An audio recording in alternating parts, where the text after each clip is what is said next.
she wrapped her loving arms around my neck. On the dance floor at Chelsea's bar, I should have turned her away, but I was out of sync. I was firing, she was gasoline.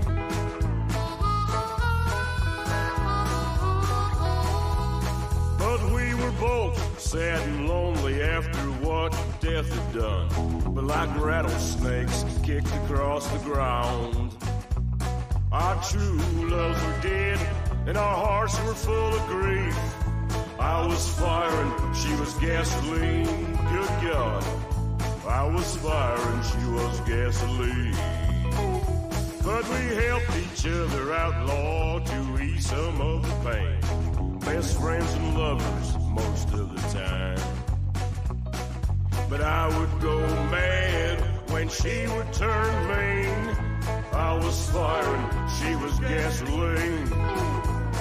Yeah, I was firing, she was gasoline.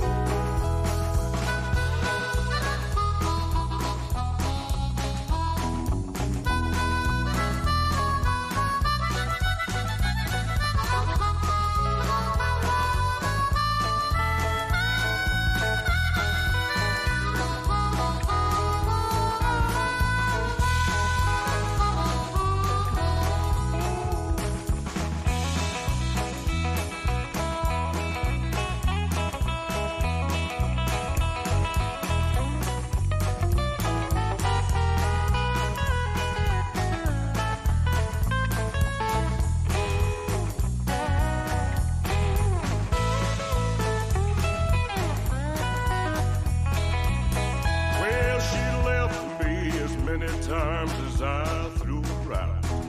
Should we stay together or apart? But it's hard to be alone and the future to see. I was firing, she was gasoline.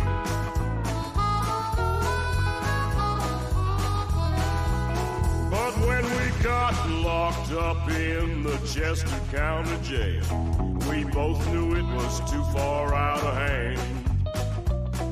Staring at 5 years in the penitentiary, I was firing, she was gasoline. Good God, too much fire and too much gasoline. Well, we cleaned that mess up, we made amends the best we could, but we could not be together anymore. I can't say that I don't miss you, but we gotta let it be. I'm still firing, you're still gasoline. Yeah, I was firing, you was gasoline. I was firing, you was gasoline.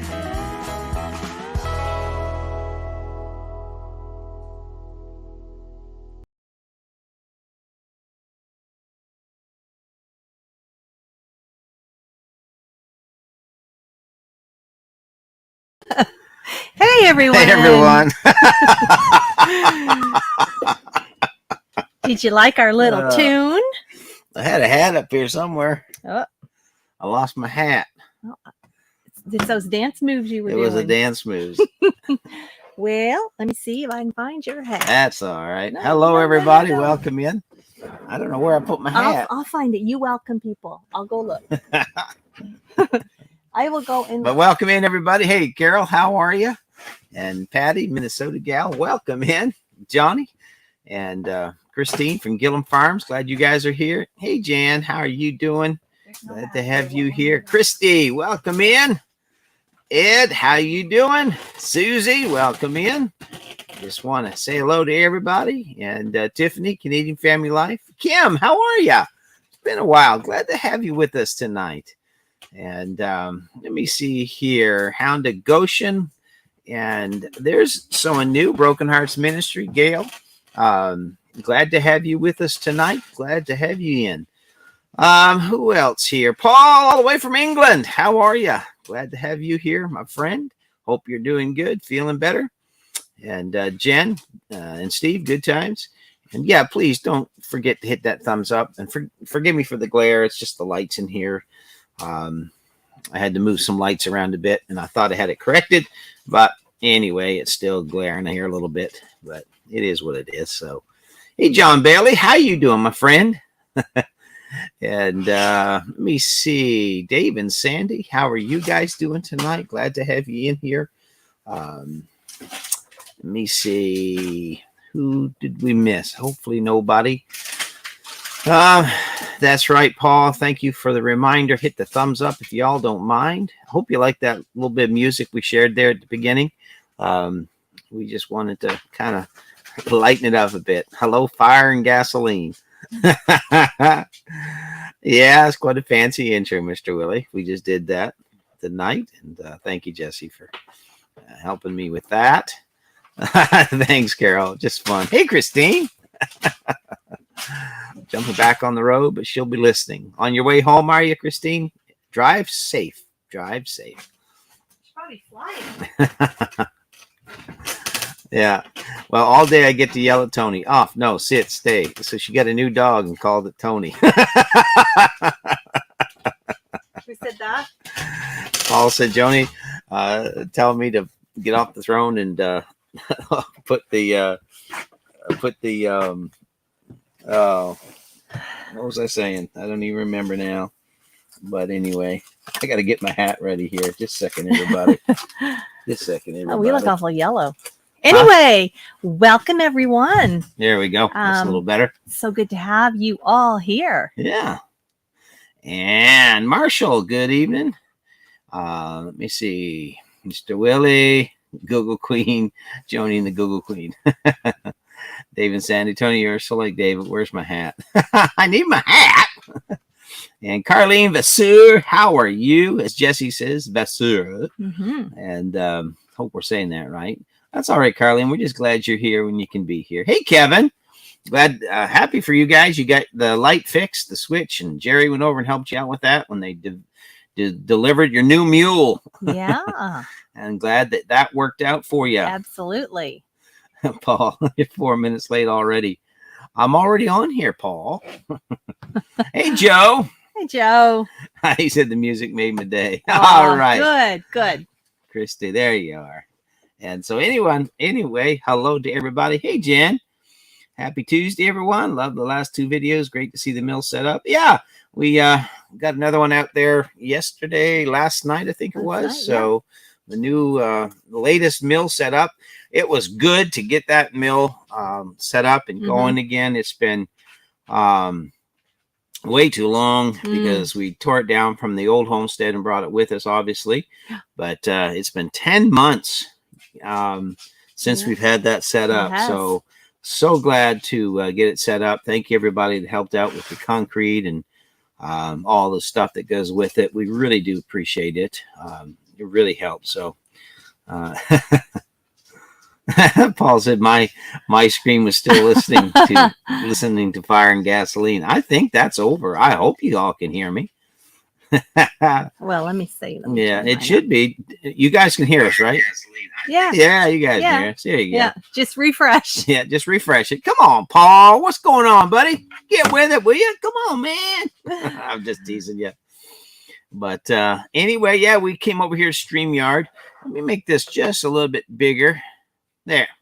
We came over here to StreamYard tonight. Normally, we go live on the OBS, and I stream from that platform. But I haven't quite figured out how to have guests up and other people up and things like that. So we kind of wanted to, do that tonight. We don't do that simply because I don't know how to do it over on OBS. It's doable. It's just much more complicated. And I've tried 3 or 4 times experimenting with it, and it's never seemed to work. So this was much easier. We just came over here and thought, you know what, tonight we're just going to have some good talk, conversation, update everybody on a few things that's been going on here and all that.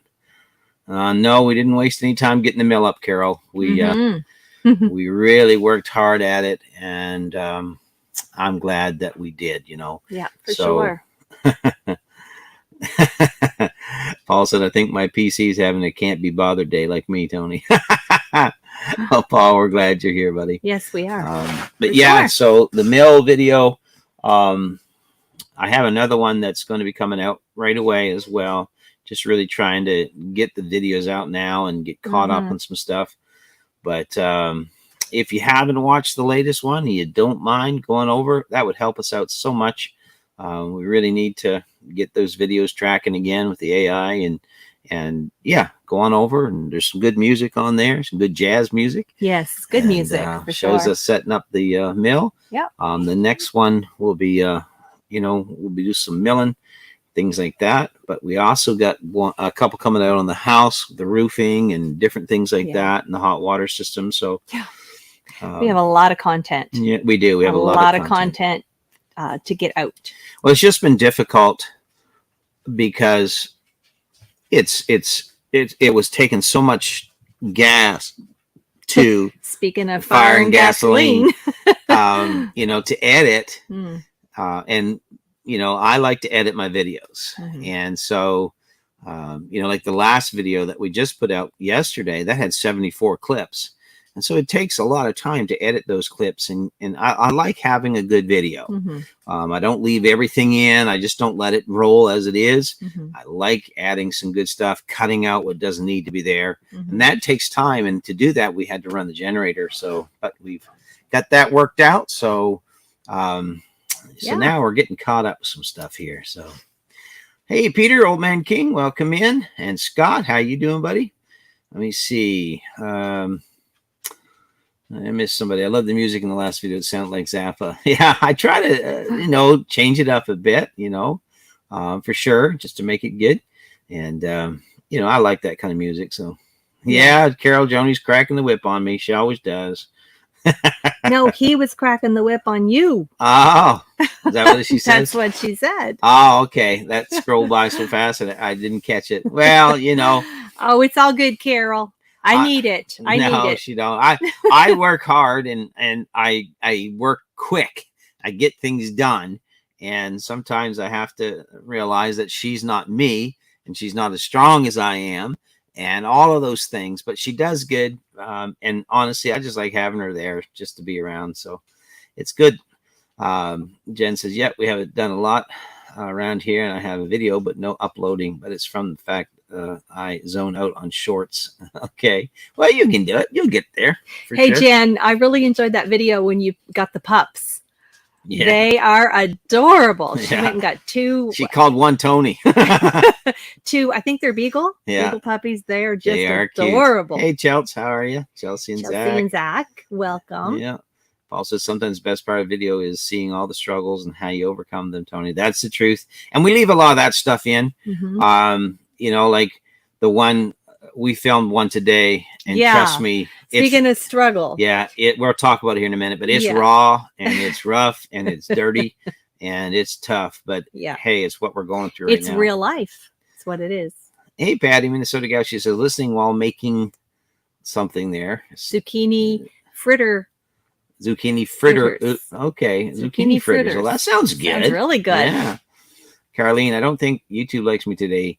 Every time I try to connect on anyone's videos, it tells me there is an error and won't let me post. Yeah, there's a lot of that happening. There's glitching going on. We've been experiencing that with our Instagram accounts. There is. Hey, Brian, Vineyard Farmhouse, and forgive that dog. She has been like this now for a week. I'm about ready to go give her a blessing. Yeah. I saw you said, give me that hammer. Yeah. Well, she can swing the hammer and all that stuff. So. Tony swings that great big sledge. He swings it like it's, I don't know, a flashlight. Like it's just a little nailing hammer. The thing's heavy. It's really heavy. It does, Paul. And with us, it's just the two of us here all day, every day. And, we really enjoy just each other's company. We really do. And we have fun. So it doesn't mean that, every day is great and every day is wonderful, because sometimes there's challenges, but we overcome them together. And that's what it is. So Jen says, well, the scruffy one is Tony, not the big old boy. Well, Jen, I'm a bit scruffy too. So Scruffy. But anyway, it just it is what it is, right? Chelsea said, just took yummy peanut butter chocolate chip cookies out of the oven, sent Mom the recipe for free. She did. She was telling me about it. They're gluten free. Thank you, sweetie. They're gluten-free. Right before the live stream, I told her to send it to me. Yeah. So that's one of the latest things on our journey here is, if you don't know, I've had to remove gluten out of my diet. I was having a lot of symptoms, a lot of problems. And, we just worked through it and try not to say much about it. But I couldn't get my blood pressure hardly under control. My heart rate was going from, 72 to 120, 130. And, just, hey, Brenda, no problem at all. In just like 10 minutes, I was really lightheaded, feel like you're passing out. Had a lot of body aches and pains, a lot of, bowel issues and things like that. And just, wasn't sleeping good. Just had a lot of problems at all. And so we just pushed through, but we've been really over the last month and a half, 2 months, just trying to find out what's been going on with me. And so, we've discovered that it is in fact gluten. And so we've been, it's tough because I've never had to take gluten out of my diet before, but I can tell you this, I feel a lot better, even in the first week and a half, 2 weeks. We're finding out there's a lot of really good gluten-free food out there. Yes. So that's really good. Joni made some wonderful muffins tonight. I did. And by the way, thank you to all who have reached out to us and you've shared food with us, you've shared recipes, and I appreciate it so much, so very much. Merton and Sue, the other day, we had a FaceTime with them because they've been on this gluten-free Instagram call. They've been on the gluten-free diet or eating, I should say, for several years. And so they're I call them, they're experts on it. Yeah. And so they helped us and shared a lot of tips and links and websites and ideas and all that. And Lisa and Jesse also, they sent a wonderful cookbook and they sent us some gluten-free flour and some other foods, and Merton and Sue did also. So I just appreciate that so very much. Thank you, Carol. Yeah, she says, I love watching you too. Y'all make me laugh and feel happy. Well, we try, we try to spread some good cheer. I'm glad, and happy. Carol. And we are who we say we are. I mean, what you see is us. what you get, This is just us. Well, that's awesome, Ed, helping out another veteran. That's good. Very good. But anyway, yeah, I am feeling better. If anyone's got any gluten-free ideas or suggestions, let her rip, Tater Chip. Absolutely. Please put in comments or email us if you have favorite recipes, or if you were gluten-free yourself, you find a favorite product. Yeah. I did start a sourdough starter. I did sourdough years ago, but I've been reading that a lot of folks that are gluten intolerant claim that the sourdough breads don't bother them at all. So I made Tony, you'll see on Instagram, I made him tonight some double chocolate gluten-free sourdough muffins. Yeah. Well, they were very good, those muffins. So anyway, and last night we had, I made chicken parm over penne. That Merton and Sue would send us gluten-free pasta. Yeah, some gluten-free pasta. So it was very, very good. Very good. So I'm finding out that there's a lot of really tasty, good food out there, even though it's gluten-free. Yeah. So that's awesome. So anyway, some updates. We're moving along. As you see, we get the mill set up again. But one of the things we've been fighting against is we've noticed a musty smell in the house. And, we've been trying to figure it out. It's no good to have mold in your house. You all know that. No. And so we just got the metal on the roof just a little bit ago, a few weeks. And we've had some severe rainstorm that came in before we get the metal on. So it caused a few leaks here and there. So we thought it was coming from that. Hey, Paul, Beater Carpenter, how you doing? So we thought it was coming from that, but we did find a couple spots in the wall behind the insulation that had gotten wet. So we removed the insulation, got it all under control, and, thought that would fix it. But the smell, that musty smell was still, permeating the house. And so couldn't figure out what was going on. So yesterday, come to find out, if you have followed us for quite a while, you know that we built this house.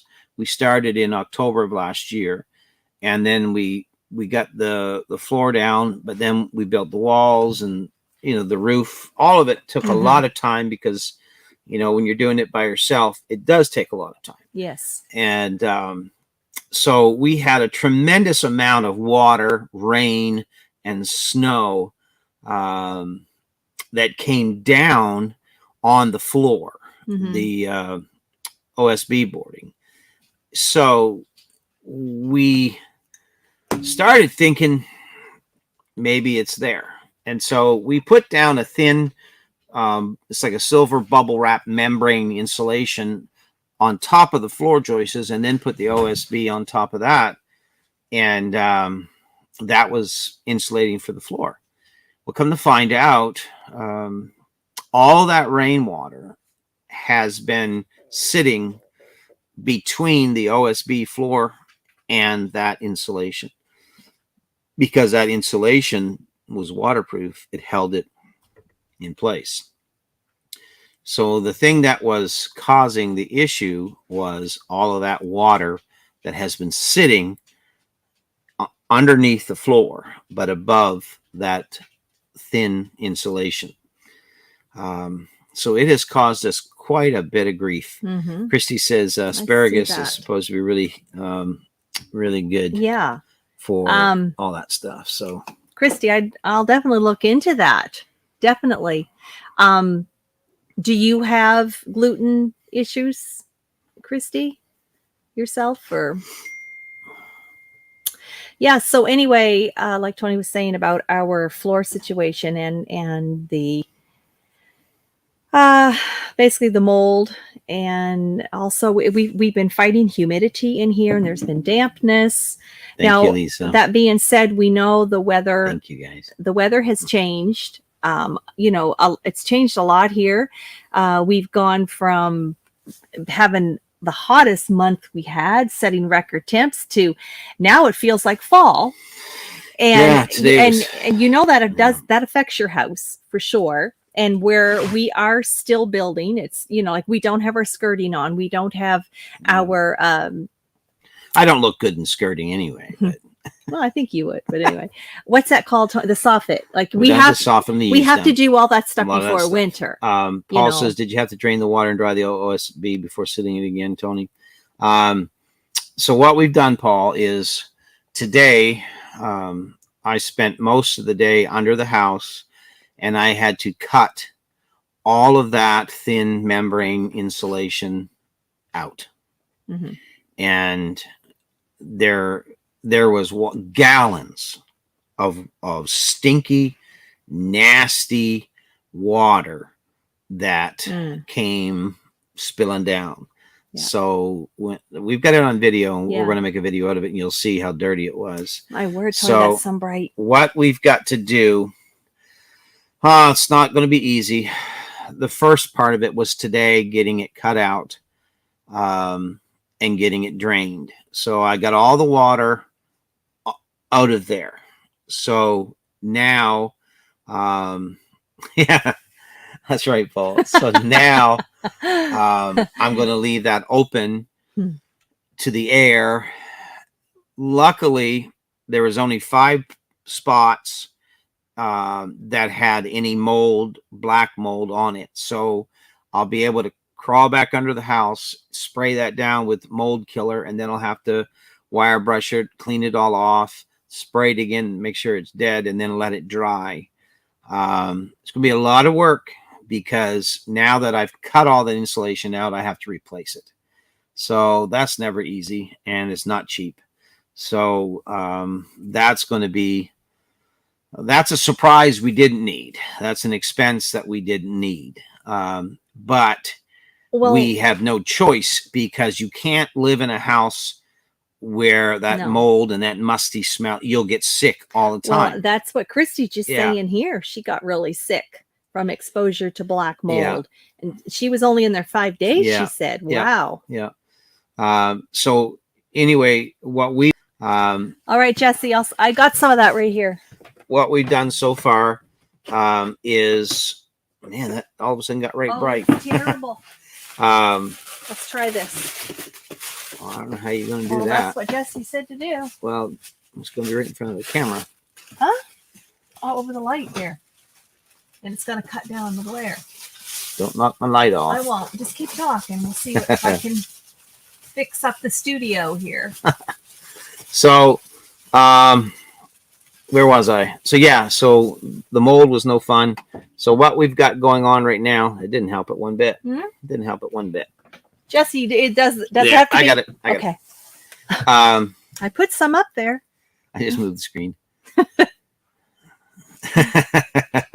So anyway, we've got a dehumidifier running. We can't run it a lot because it runs off the generator, and it's too expensive. So we run it, 2 or 3 hours a day. Mhm. When if the generator's got to be running for something else, then we'll Right. run it during that time. Right. So it is,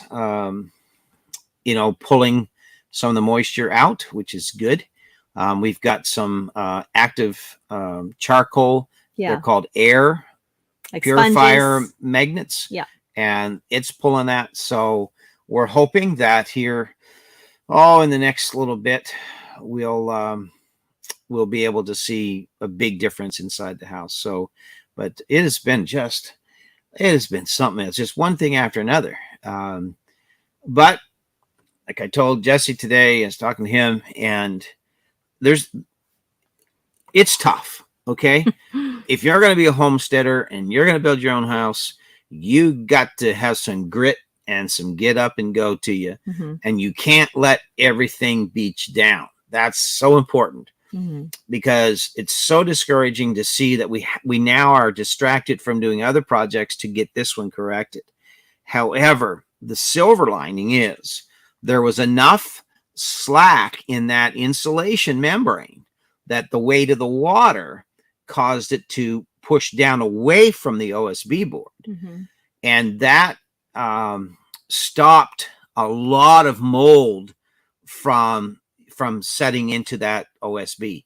If that had been tight up on that, then I would have had to pull out all the flooring and replace the whole floor.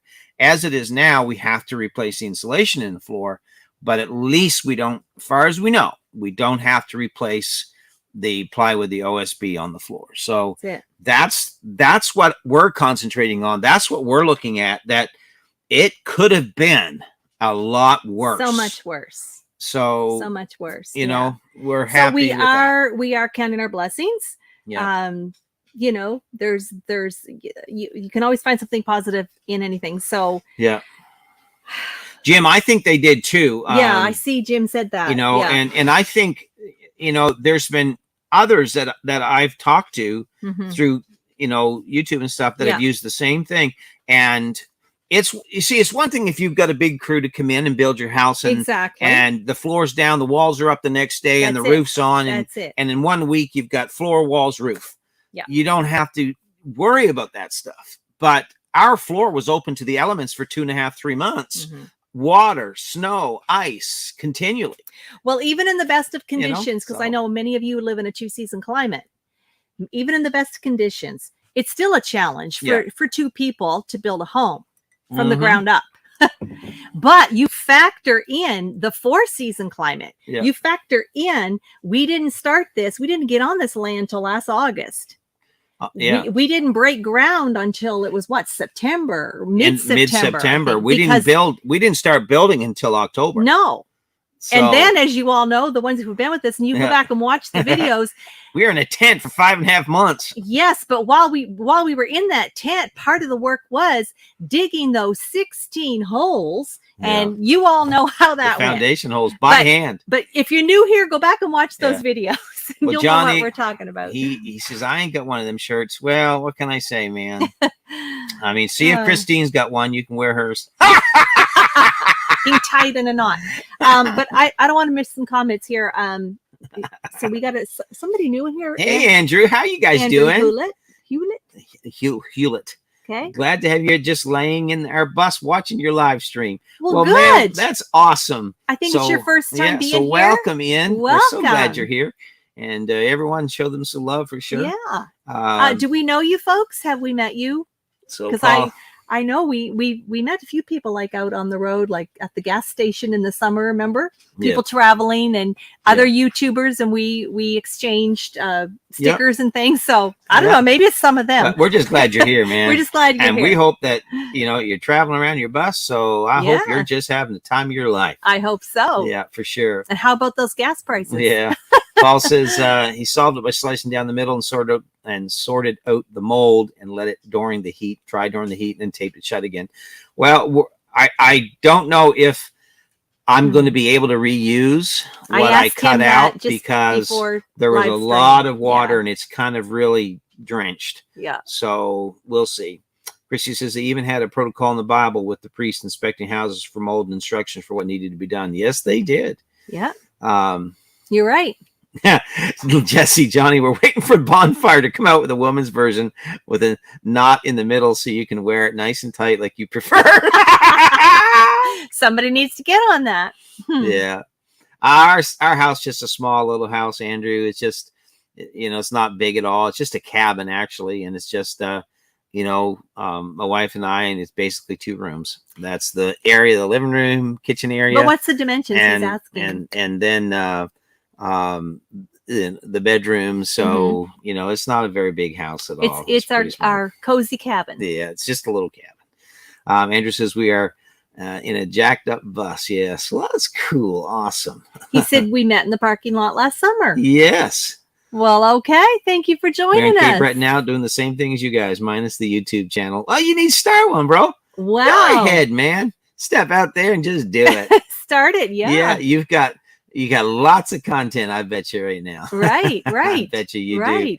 And we'll be your first subscribers.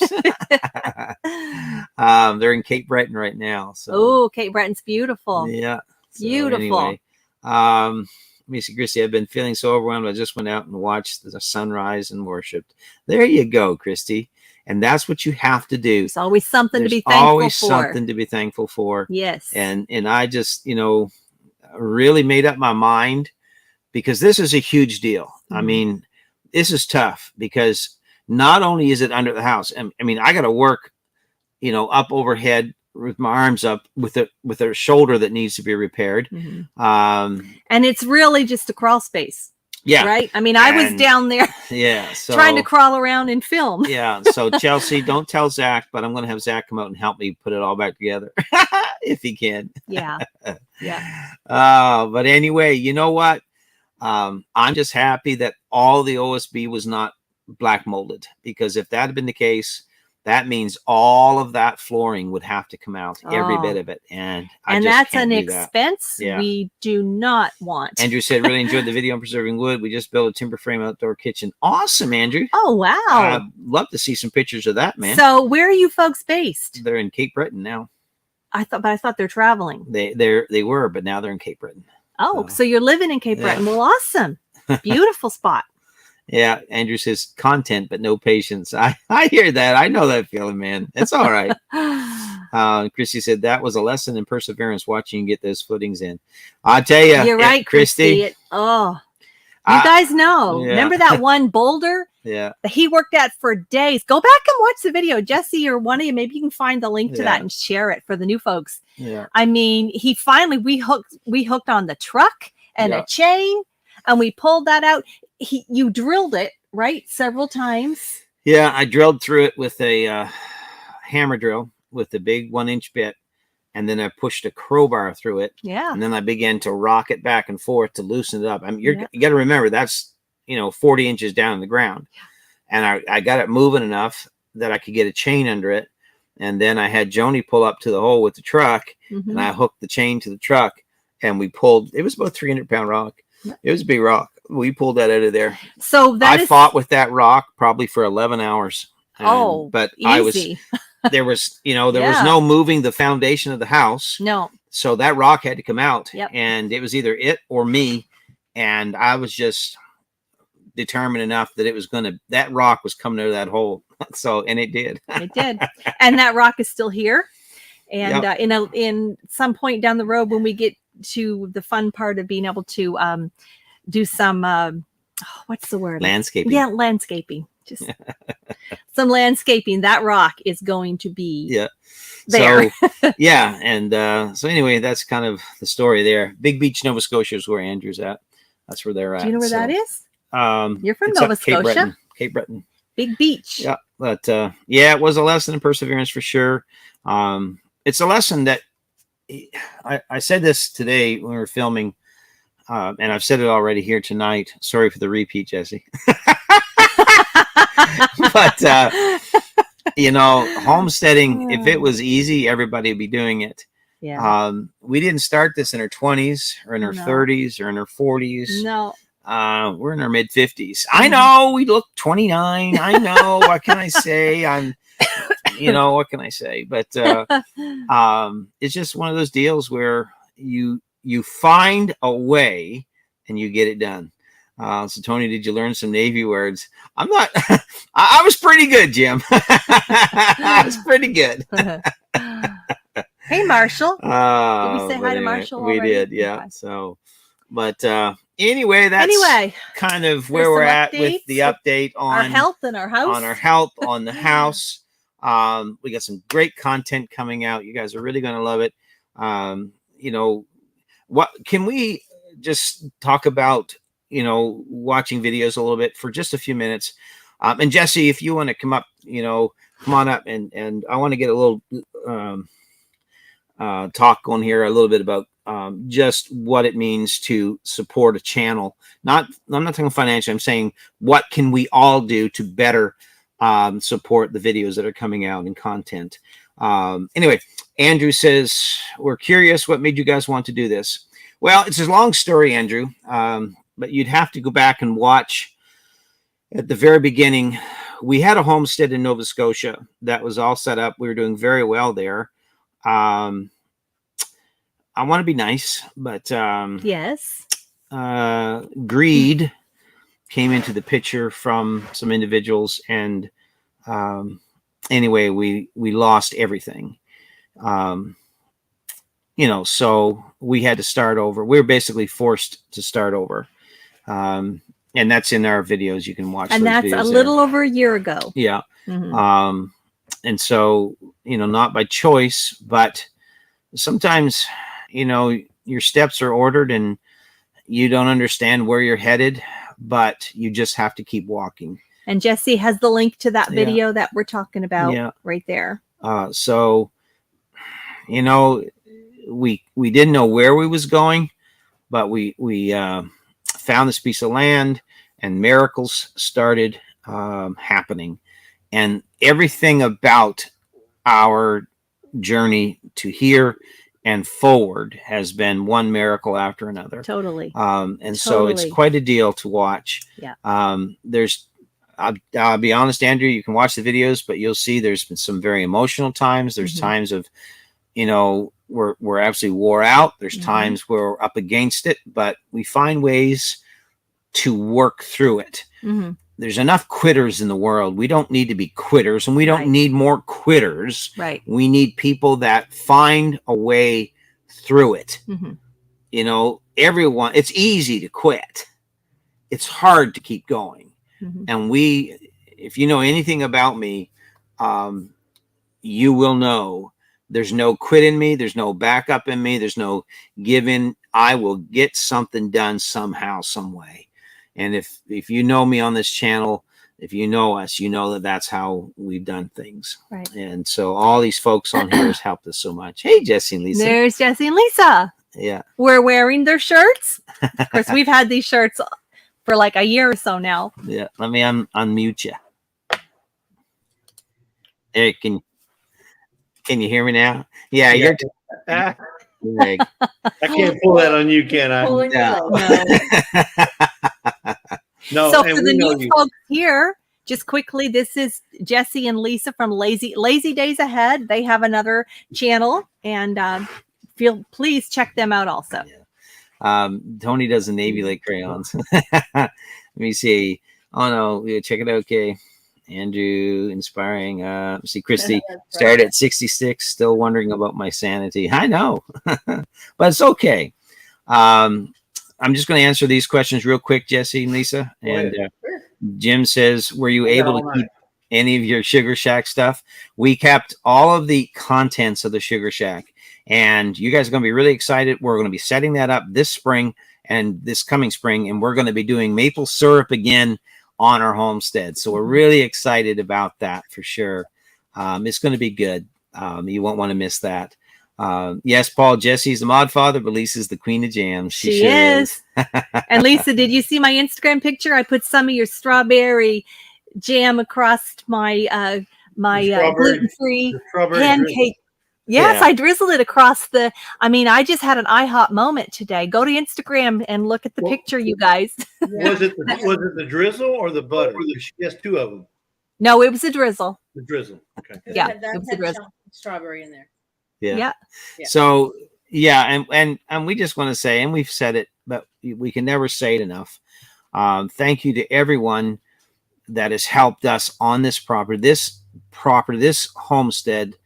Our life is an absolute miracle from day one arriving on this piece of property. Mm-hmm. And we're so thankful for everyone that has helped us. And Jesse and Lisa are two folks that before they even had a channel, we were friends. Mm-hmm. And we've been friends a long time now.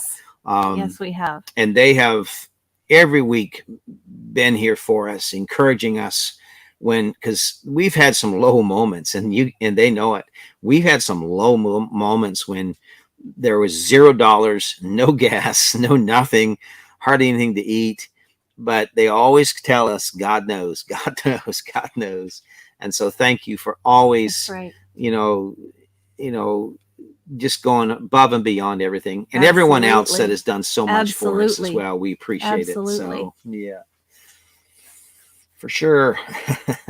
And yes, if I may say so myself, we have known them for quite a few years now, and they're very modest about this, but their testimony, their live testimony, has ministered to a ton of folks, those that are in the chat now, and then those that have come and left already from before. We met them through their family, believe it or not. We met them through Jeremy and Ashley.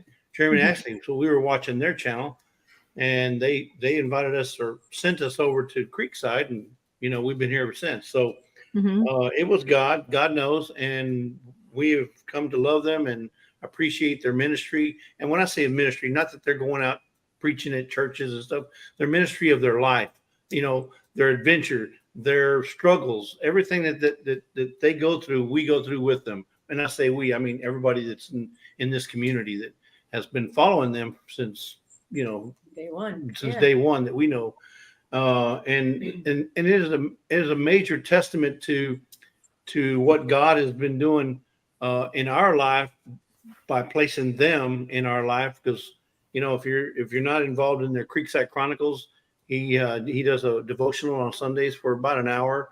And it's an excellent way for us to start our week. So Tony and Joni, when they struggle, we struggle.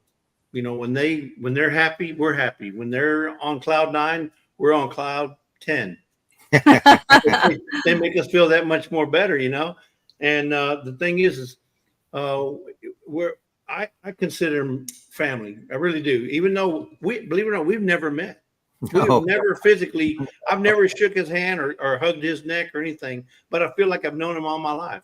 Yeah. And it's because of the relationship that we've built up through YouTube, and that's the same with other folks. I mean, Paul Honeyman, I've never met Paul Honeyman. I know who he is. I've seen him a couple of times. He does these little cameos, but I would love to meet him in person, but he's in the UK, and I don't know if I'll ever get to the UK, but if I ever do, I want to go meet Paul Honeyman in person. Right, for sure, right, for sure. Because he talks a lot of smack, and I want to go and see if he's like that in real person. Because anybody can talk behind a computer, but come on, let's get up in front of you. Yeah. And I just want to say right quick, Andrew says they're off to binge watch some of our videos, and they said we'll absolutely sub to Jesse and Lisa's channel. So thank you guys for coming in tonight. Amen. Thank you. And Christine, she says, God is so good all the time. And Christine, we know we just met you and Johnny as well, but there's something special about your guys' spirit as well. Yes. So we appreciate you guys. Absolutely. And I love what Ed said. If it wasn't for, and I don't want to sound egotistical here, but he said if it wasn't for Tony, I would have given up a long time ago on a lot of things. Wow. And Ed, that's the key, man. Find a reason to keep going. That means a lot to us. Find a reason to keep going. It really does. You know? And yeah, I mean, Jim, Jim Mills come over from MBF. Chelsea. Oh, Uncle Jesse's with your family. That's there all right. you go. That's all right. Well, Aunt Lisa made you guys a beautiful wedding gift. That's right. Yeah. I still can't believe I made that. Yeah. Yeah. Christy says, facing the heat wave, almost out of gas and money. It is tough, Christy. Yes, it is, Christy. It truly is. We hear you. We're there all the time. Totally. Yeah. Because gas here, they just keep jacking it up. It's over $8 now a gallon again. Really? Yeah, it's crazy. Yeah. Yeah. It's here in Texas, like 50 cents a gallon. Yeah. Yeah. Yeah, they got so much of it there, they're pouring it out on the ground, aren't they? No, it's not. I think I paid $3.17 a gallon, not a liter, a gallon. Yeah. Well, luckily, we go over to Holton, Maine, which is 45 minutes away. And we fill up our gas jugs and stuff and, fill the truck up. But it's I think it was 380 something there last week. So, but thankfully that does save us, even with the exchange rate. It still makes our gas with the exchange rate a little over $6 a gallon, but it's still cheaper than $8. We still save. Yeah. Yeah. But anyway, hey, Miss Ann, how are you? I was just going to say that. Miss Ann's in the chat. And if I may say so myself, miracles do still they do still work. They do still happen. So we've been without rain for 2 months. And I'm on a live this morning at 9:00 on Chuck, live with Belinda and Chuck. Go check him out. He's an awesome guy. I'm on his live, and guess who shows up? Miss Ann. And then she tells us, I'm not doing my live at 10 o'clock. What? It's like one of them hell freezes over moments. She never misses a live. Yeah. Right. She missed a live today, and I said, well, so if she's missing her live today, we're going to get some rain. Yeah. Yep. And it rained. Sure enough, I got on the road. It started raining. There you go. Yep. Thank you, Miss Ann. Thank you. Yeah. Can you miss next week too? We should. Yeah. So Molly just came in. So Molly, so glad to have you here. Welcome, Molly. And we always want to try to, stay connected with all the comments and stuff too. So if we miss you, please forgive us. Post it again if you want to, and we'll try to keep coming back and getting everybody here. Paul says, I have to say, Tony and Joni have been people we have to learn people we have to lean on the past several months. Oh. And if you know Paul, the bearded carpenter, Yes. him and his family, they have gone through so much. Yes. Tiffany, their daughter, is battling cancer and Yes. winning. Yes. She is winning. Absolutely. But they still need our prayers Mhm. because I believe it was their other daughter that had some health issues come up last week or 2 weeks ago. Some other issues going on, so in their family, so they really need to, have our support and prayers right now. And I'll tell you what, if you want a channel to find out how to do old school carpentry, You're there's right. nobody better than Paul. That's right. At the bearded carpenter. He knows how. He knows how. So, hey, Johnny, Johnny says we could have so much we pour it on the ground, but the powers that be won't ever allow that. Yeah. Paul says, yeah, it's just gone up again over here in the UK. Some gas stations now over $1.50 a liter. Well, I would wish it was $1.50 a liter here. The last we looked was $1.79.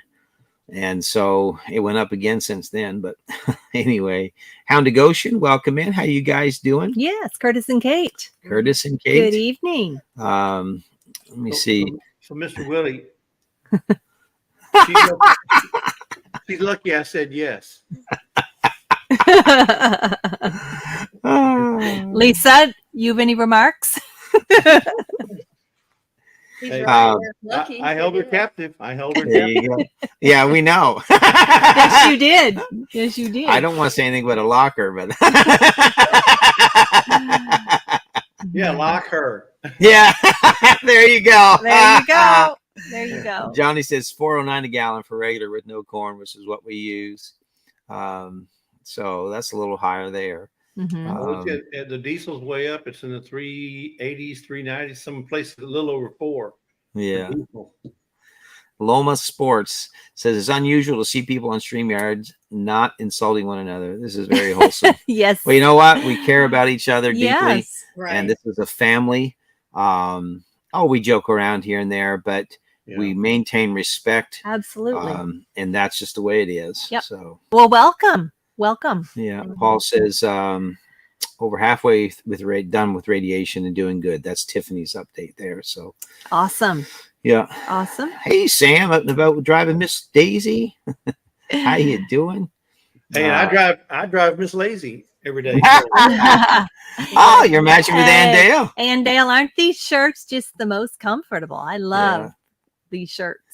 Now, I'm glad that Bonfire is coming out with one for Johnny, Jesse. Yeah. I was glad to I see had to that. put in a special request for that. Say, can you have one where he can tie it in? Yeah. Here?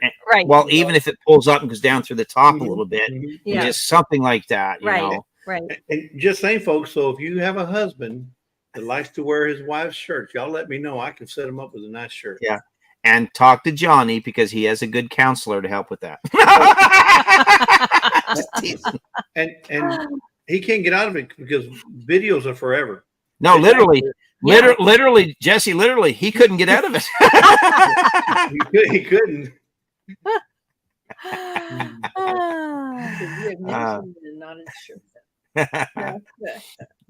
Out and about No, with Dave and Daisy. Yes. Oh, there you yes, go. Sam. I did notice the channel That is change. cool. Yes. And for those of you that don't Dave know, and Daisy. everyone has known Sam Right. Out and About with Sam for ages as Out and About with Sam I Am. But Sam's real name is Dave. And so I think he changed that there for that reason. So Well, he awesome. has, but Awesome. he's got his dog, He's got his dog. his little dog named Daisy. Yeah. Yes. Out and about with Double D. That I get you in trouble. I get you in trouble right there. Right. Right. Dave and Sandy said their fuel is $4.39 with a lot of taxes. Yeah. See, we have taxes on the gas, but now our wonderful leadership decided to put on a new carbon tax on top of the tax because they're trying to get rid of fossil fuels. So last month we got another 13 cents tacked on per liter to Don't cover the anyway. Don't get fired up. Yeah, I'll try not to. Yeah. That's your other channel. That's your other channel, Tony. We're not going to go there. Okay. Johnny says you've never seen me in a knotted shirt. No, we have not, Johnny. We're just teasing you. For everyone on here, we know that. Yeah, I know, Johnny. I don't want to have that picture on here at all. That's just something we don't need to see. Peach cobbler, anyone? Sure. Send it on down. Christine says she's got a switch gut. Yeah, that's it, Christine. Keep him in line, will you? Someone's got to. Let me see. Amen, Christy. Amen. No thanks. That's it. That There should you go. never happen. That should never happen. No, Mm. not at all. So look, real quick. And Paul Honeyman would like to see Santa Claus in one. Yeah, there you go. That's the closest you're going to get to it, Christy. That's a gnome. Yeah. That's a misnomer. Yeah, we don't need that image. No, But we don't. as I said earlier, just when Jesse and Lisa were coming up here, I wanted to just take a minute because we've talked about this before. We need to change our, And, our message down Oh there. yeah, I need to stop that banner from going across there. Yeah, I think it's way past 8 o'clock. There we go. Sorry about that, everybody. If you have a channel and you're putting out videos or lives, whatever. I read some more today on how important it is to hit that like button on those videos. Mhm. I'll tell you how important the like button is. It is more important than your thumbnail, believe it or not, in getting recognized by the AI on YT. And so if you are watching videos, please remember, give it a thumbs up because it is that thumbs up that triggers how much that video is going to be pushed by YouTube. You can have the greatest thumbnail. How many have ever put out a video and you looked at it, you thought the thumbnail was just out of this world? Jesse, you guys ever done that? I'm sure you have. Yeah. That's every one I put out. Yeah.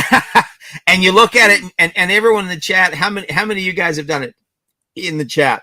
You know, you look at it and you go, this one's going to go great. I've got my first viral video. I got the SEO score is 100. I've got the perfect thumbnail, everything. It's just going to be awesome. And Dale's got her hand raised.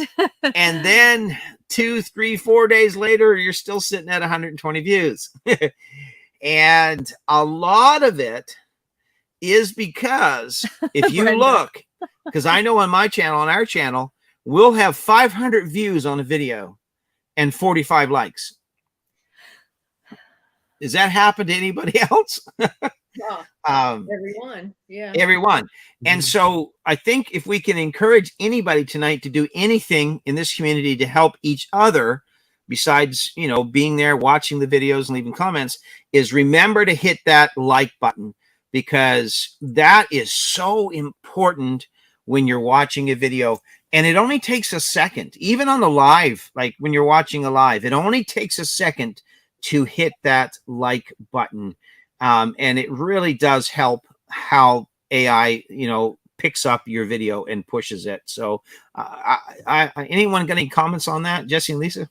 Yeah. So, I mean, I don't have as many views as some of you folks have, because, you know, we're a young channel, but I do have a video that has over 10,000 views.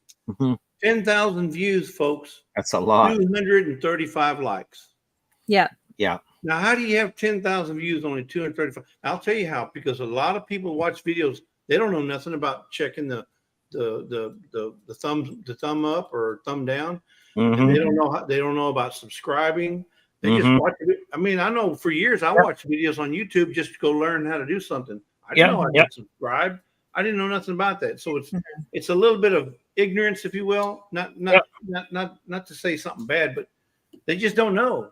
So I wish, because that when you hit the like button, that sends the algorithm a message saying, hey, well, you know, YouTube saying, man, why have all these people hitting the like button on this video? Let's push it. You know, that's what pushes your videos, is those likes, not just commenting. It's those likes. Exactly. Yeah. Exactly. I'm just looking here for a video. You guys keep chatting. I'm looking for another thing about putting out videos. I mean, like you said, you put out a video and you spend hours upon hours editing. I know I do. And it's because I'm not, I don't say meticulous, but I want it to be somewhat okay, you know, somewhat good. I don't want to just put out and I have recorded it and didn't do any editing, and it's just ouch.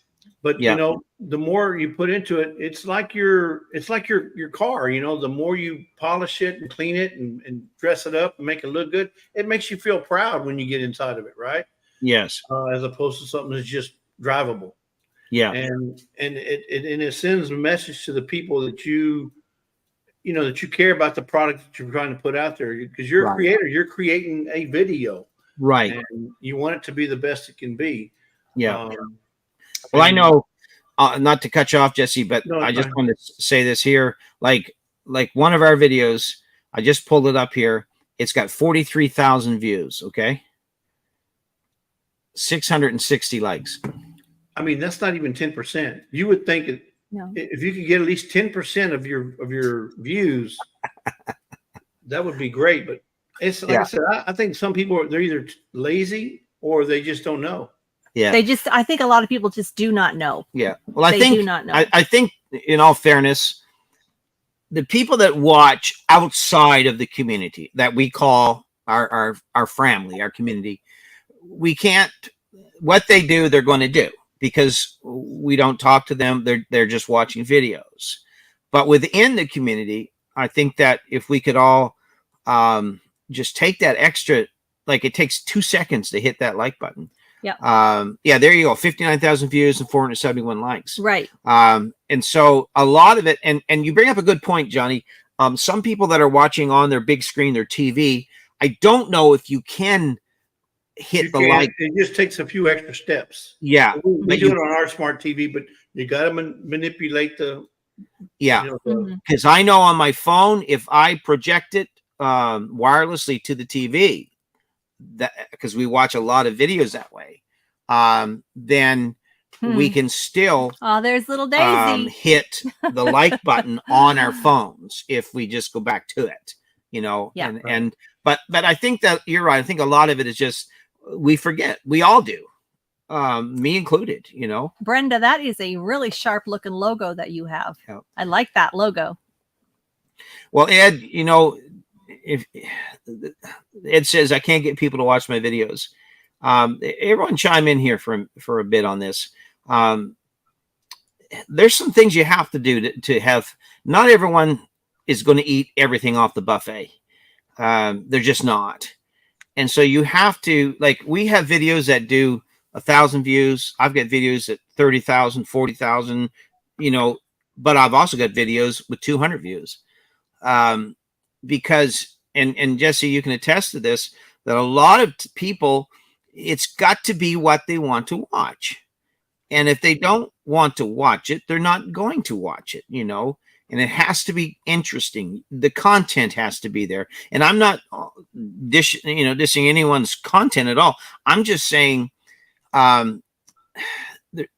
there's so many times that we make a video to our appetite, but it's not us that's watching it.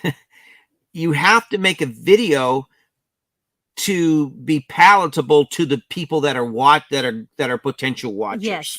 And Right. speaking of, I'm happy to see like David commenting and Jim commenting, you know, from a viewer's point of view, because I know a Mhm. lot in the chat have you're content creators. Not that we don't watch one another's videos, we do, but like Jim says, sometimes I get caught up in the content and close the feed and then I can't find it again. Mhm. Now, David, we always try to hit the like button as soon, and that's what I do too. That's the first thing I do. As soon as that video starts playing, no matter whose it is, I'm hitting that like, because also what that's going to do, that doesn't only benefit the channel, that benefits you, because that shows the AI that you like that type of content, and it's going to suggest that in your feed. Yeah. You're going to Correct. get similar. Yeah. So That's like a very good. That's a very good point. If you're That's right. watching, let's say, auto mechanic videos, and you don't Mhm. hit the like, you Mhm. won't see any more auto mechanic you won't videos. see anymore. If you hit the like on every auto mechanic video, that's what YouTube sees that and says, "Oh, Yes. okay. Well, then let me show Exactly. you another video that has to do something similar to that, or another video." That's the kind of stuff. But if you don't, then you're just going to get random stuff. Exactly. Yeah. So that helps tailor it to you as Yeah. a viewer. It's suggestive viewing, Yeah. and that's what Google does. YouTube is owned by Google. Because YouTube doesn't want to waste time, and they No. want you in front of the videos that you like, so that you'll spend residence time on Yeah. that video. They Exactly. don't want you clicking through. They want you to watch that video in its entirety. Yeah. Yes. And so, yeah, you're right. Hit that thumbs up or even thumbs down. Believe it or not, even a thumbs down shows engagement. Yeah. It shows It that does. you're Negative attention It's still engagement. is still engagement. That's right. You know, That's right. and people get all bent into shape because they'll get a negative comment or a Yeah. thumbs down. But you know what? It's still a view, it's still interaction, Mhm. and it's still pushing your video. Yeah. And that's how you have to think about it. I've seen people get so bent into shape Yes. because they've got a negative comment. Now you'll have 100 good comments and one negative one, and human nature being what it is will always tend to pay attention to the negative one more Yeah. than we do the positive Exactly. 100. Yeah. But we have to realize that, bottom line, not everyone's going to like your stuff. Not everyone's going to like you or me, and not everyone knows how to say stuff properly. Right. And there's always A bad apple. an idiot somewhere's in the party. Right. That's just the way it is. Now that's true. Miss Jen says that she always hits the like button as soon as I open. That way I don't forget. And I feel it's the one way I can help the creators. And that, Yeah. and Jen, that's a big way. Yeah. That's a big way that you're helping. Jen says, when it's your livelihood, you have to think about what people want. I've been getting into shorts. Well, they're comfortable. Then she said, I mean, watching them. Right. Especially if the short turn too tight. Right. Now, Sam talks about sharing them. And again, that's another aspect that is so overlooked and not really understood or promoted. But sharing a video, again, that's just as important as a like. I share a lot of videos. Paul, you may be a lot of things, my friend, and they're all good and positive, but you're definitely not an idiot. But Dave made a good point. Dave and Daisy, music, animals, and stories work good for me. Yes. And you know, we have 2 channels. Our Sunday channel is Creekside Chronicles. Yep. That is our church channel. That's where we get together Sunday mornings, and we're there, and that's what it's about. It's not about a lot of conversation. Right. It's not a lot of, we don't do anything except get our minds set for the week. That's what that channel's for.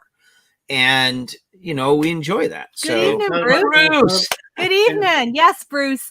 You are one of the most positive commenters that we have let me on say our this channel. real quick about Bruce St. Martin. Yeah, go ahead. I was going to say, you know why? Because he's a saint. There you go. There you But go. Bruce, hands down, wins the prize on the kindest spoken He does. commenter He does. that I know. Bruce is the kindest from California. So I promise He really is. some of you channels in here, if you could get Bruce to follow you, he will make you feel like you are $1 million. $1 million. Yeah, Bruce, there he is. Bruce. There. Bruce, Lazy Days Ahead with Jesse and Lisa. Yeah. No. Awesome channel. And I think we have somebody else here waiting too, don't we? Yeah. He can come on up if he wants to.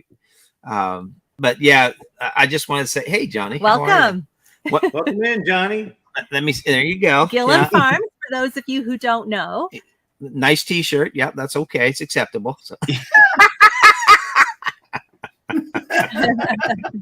He's got the deer head too. We have deer heads back there, but they're in the dark. Yeah. You know, one of these days I need to just kind of pan the camera around a little bit. I think there's like 14 in Yeah. But Yeah.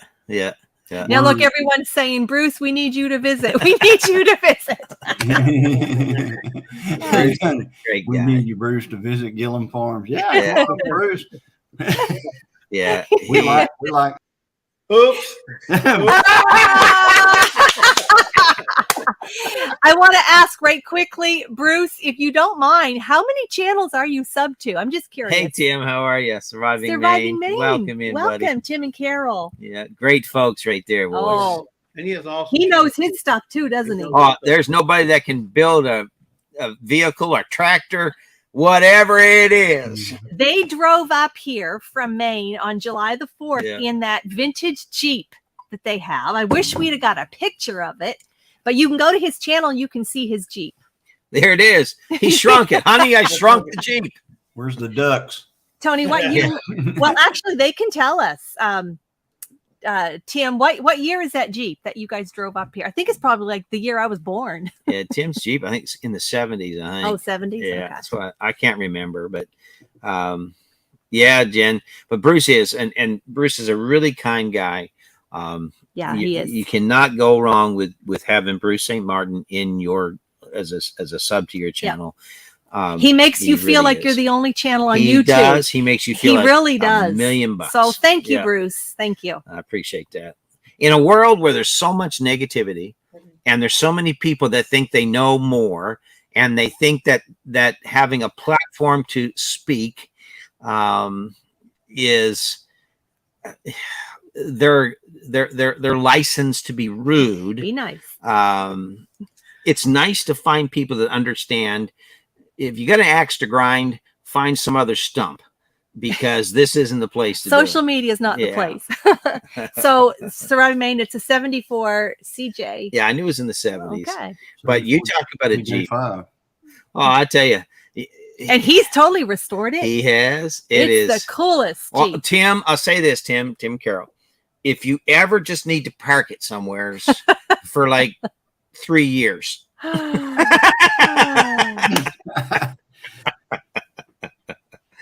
oh, but anyway, yeah, it's all good. So we appreciate everybody being here. So Jen had one. had Jen a and CJ 573. Wow. Jen, why'd you sell it? Yeah, yeah, that's good. Oh, Surviving Maine says, someone says, is it for sale? 773 miles in 2 days. That's what he drove to That's get what he here. drove. Yep. Rochelle, how are you? Rochelle, I'm so glad you're here. It's Rochelle, not the same when you're not no, here. She's great. And Christine, did she make it home, Johnny, or is she on the road? Or? She is still in South Dakota. She's going to fly in tomorrow. I think tomorrow around 2 something. I'm supposed to pick her up. And I think we're going to make a run to Ollie's. Hey, Scott. Hey, Scott. We have a new Ollie's opening up tomorrow down south of us. I think wow. Oh, wow. Ollie's and Costco tomorrow. Great bargain. So different. So different. Way off. Bulk and cheap. Yeah.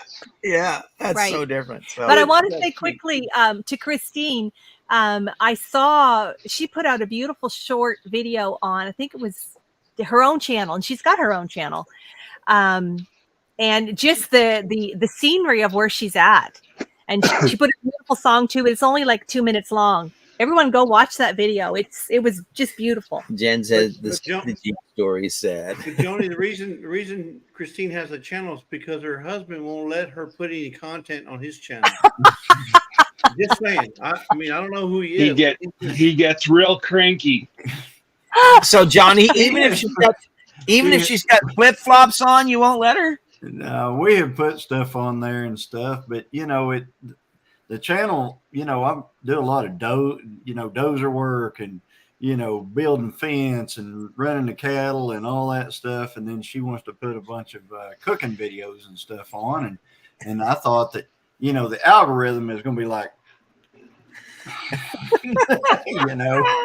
so I thought, well, let's so she made her own channel and everybody check it out. Christine, Mrs. Gillum Farms.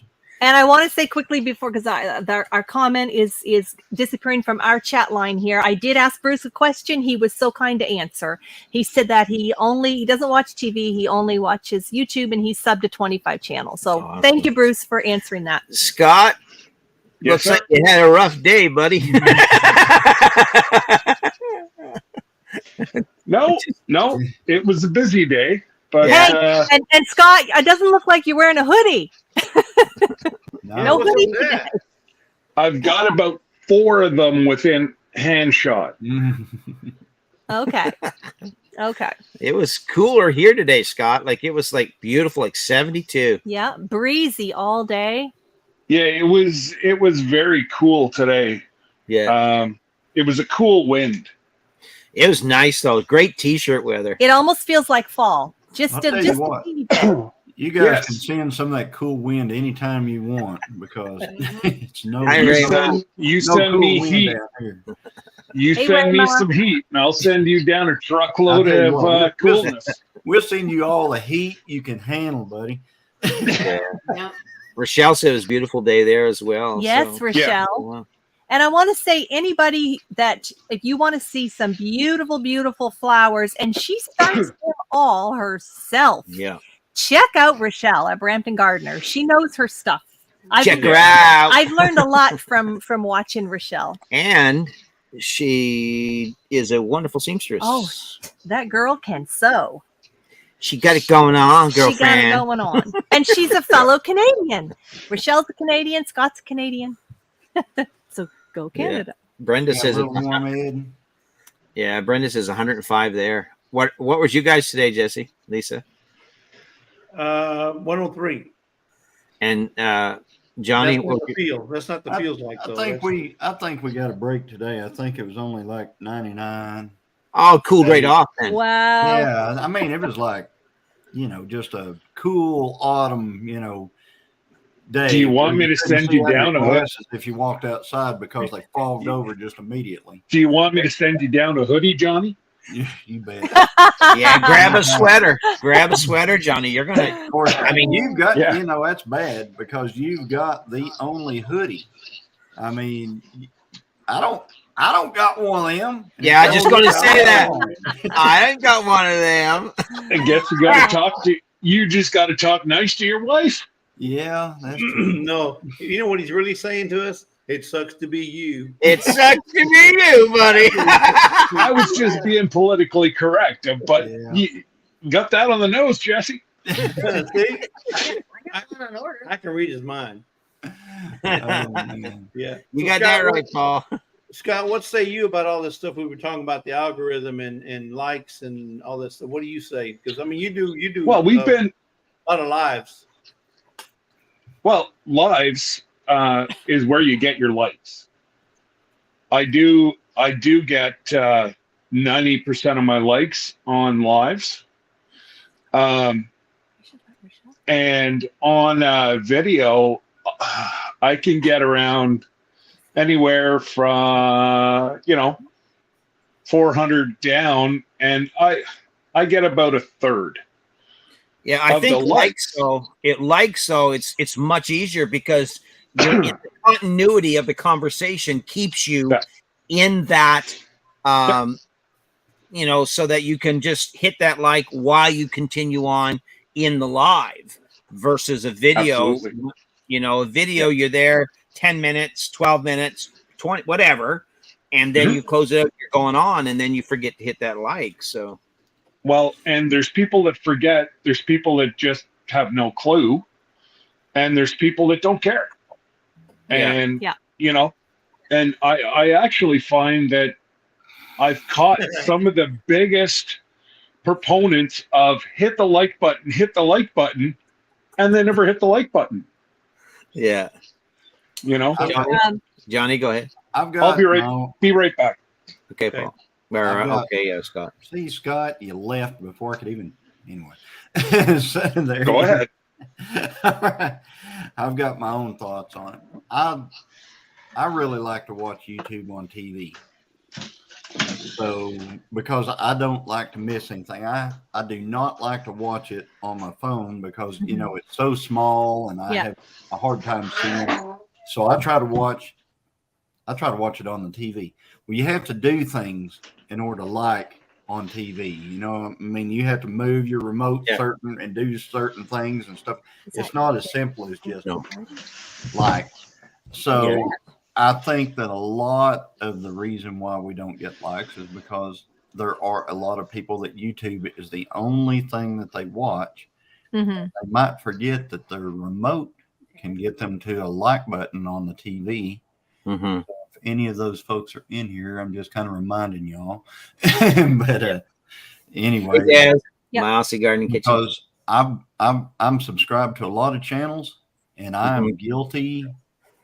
Like there are big channels that I watch. Channels like Just a Few Acres Farm out in New York. Andrew Camarada got millions of subscribers, and I never hit the like button on their stuff, but I watch every single video that they do, and I need to make sure that I start hitting that like. Well, let's ask this question, Johnny. Not sorry for the interruption, but you can keep going just a second. But in the comments, because I like keeping people connected to what's happening on the screen. We don't want to lose anybody. So those listening in the comments, how many actually watch your YouTube videos on your big screen, on your TV? Mm-hmm. I'm just curious how many people in here would type that in there and say that's how you watch it. So Sometimes. Johnny does. So we do like, I would say 1%. When we're sitting there, it's late at night, we may cast it to the TV, but most of the time we do it either on our phones or our iPads. Mm-hmm. But you're right. We only watch YouTube. We hardly ever watch TV. Mm-hmm. But going back to the likes, Johnny, I always hit the like because here's another thing. Whenever you go back to watch a video later on, if you've already watched it, you've liked it. If I haven't watched it, there's not a like there. So if it's shaded, I've already watched that video. Because sometimes you're not going to remember every single title. So that's how I can tell which videos I watch. Because if I watch it, I like it. If I don't watch it, I don't like it. That's a good way of determining that, because some people will change their thumbnails, and whenever they change, they'll change their thumbnail and their title, and you Johnny, am I hearing this correctly? Are you saying you paint your thumbnails different colors? Nope, you heard it wrong. Okay, first there's Christine's shirt, and now this thumbnail thing. We need to talk, bro. And I bet he's got matching flip flops too. I do have matching flip flops. But in fairness to Johnny, you better tell a lot of people in this chat who don't know you what we're talking about, because they don't think they understand. They think that you're kind of flip floppish. No, people change their thumbnail on the video. They change the title of their video. They will. Wow. Okay. I know people that their video doesn't perform right off the bat, and they'll change it. And then if it'll perform a little bit, then they'll change it. You know, and they're just trying to hit that sweet spot. Yeah. And what you can actually do too, if you can resurrect an old video. Hey everybody, Fisherman 506 just came in, and let's say hello to Lee. Yes, Lee and Carol. Yeah, I thought he was here earlier. Yeah. And Rayma. Hey Rayma. Hey Rayma. So we're getting some good answers. And do we say hi to Des? Yep. And so Des gave us a very detailed answer. Did you see? He's got it broken down into percentages. 25 TV, 25%, PC, 70%, phone, 5%. Yeah. So yeah. Well, I think that a lot of it is that it's just what are you watching the video on,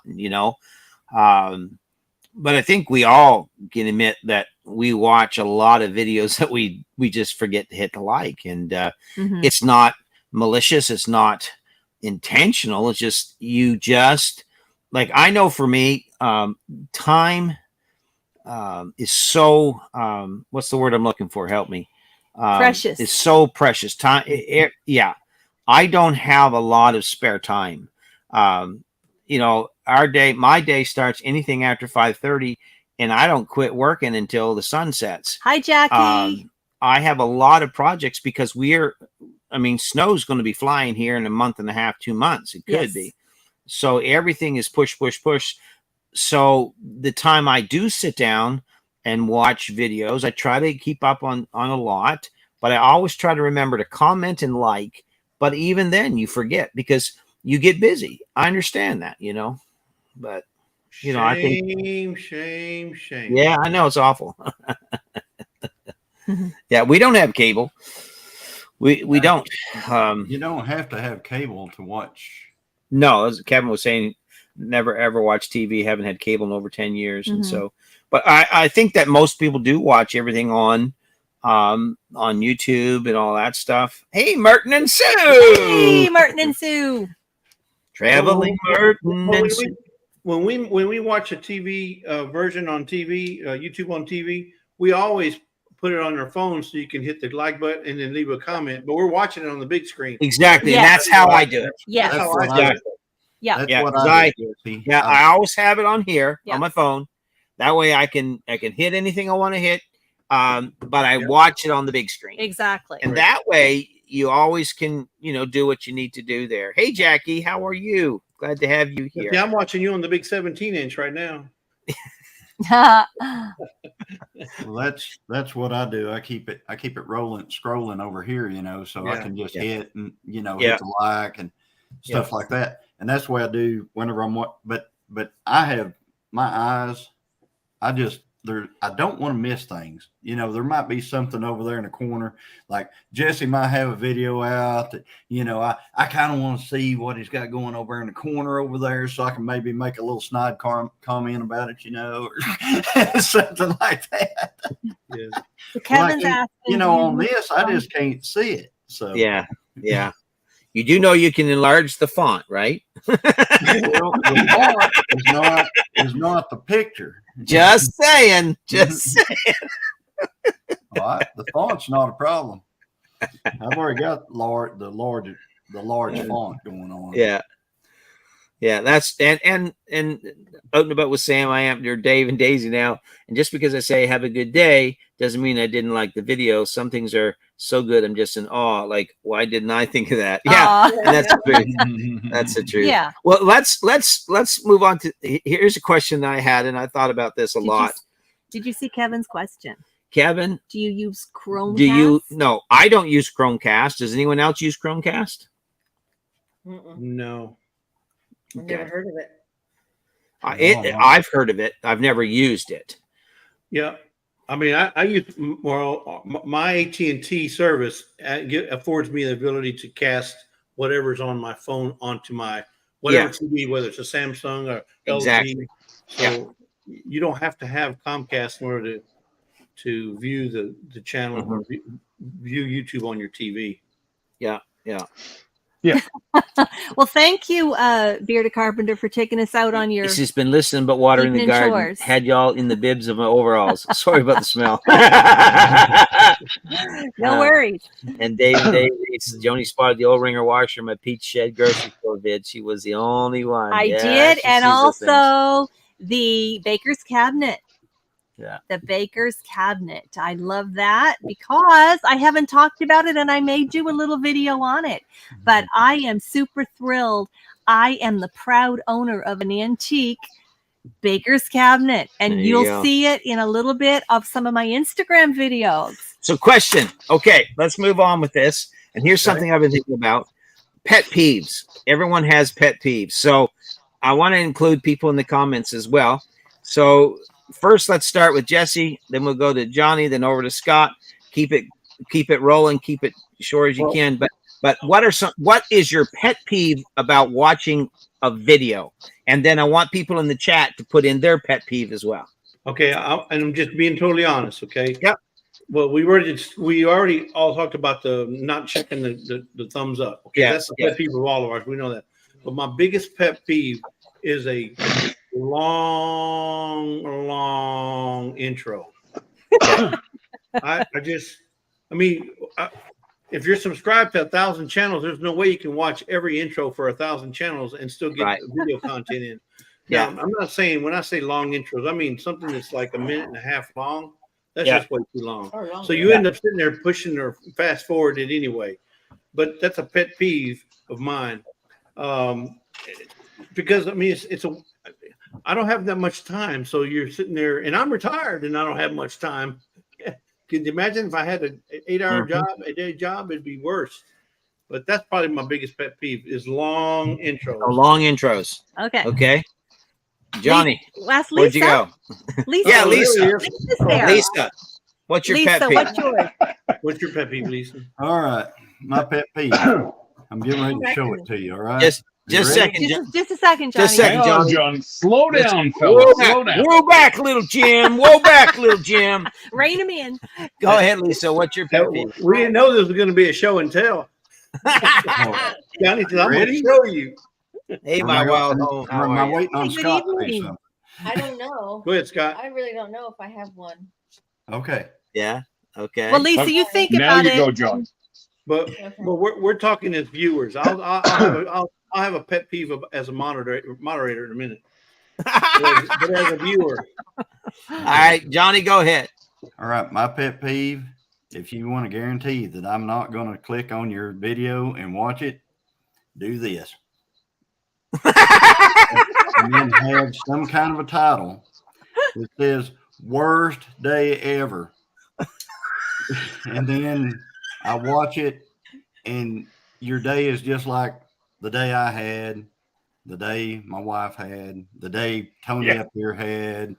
You know, it's just the same. That's, you know, you've guaranteed yourself probably getting unsubscribed from situation right there. I don't like big drama type stuff like that. I can't.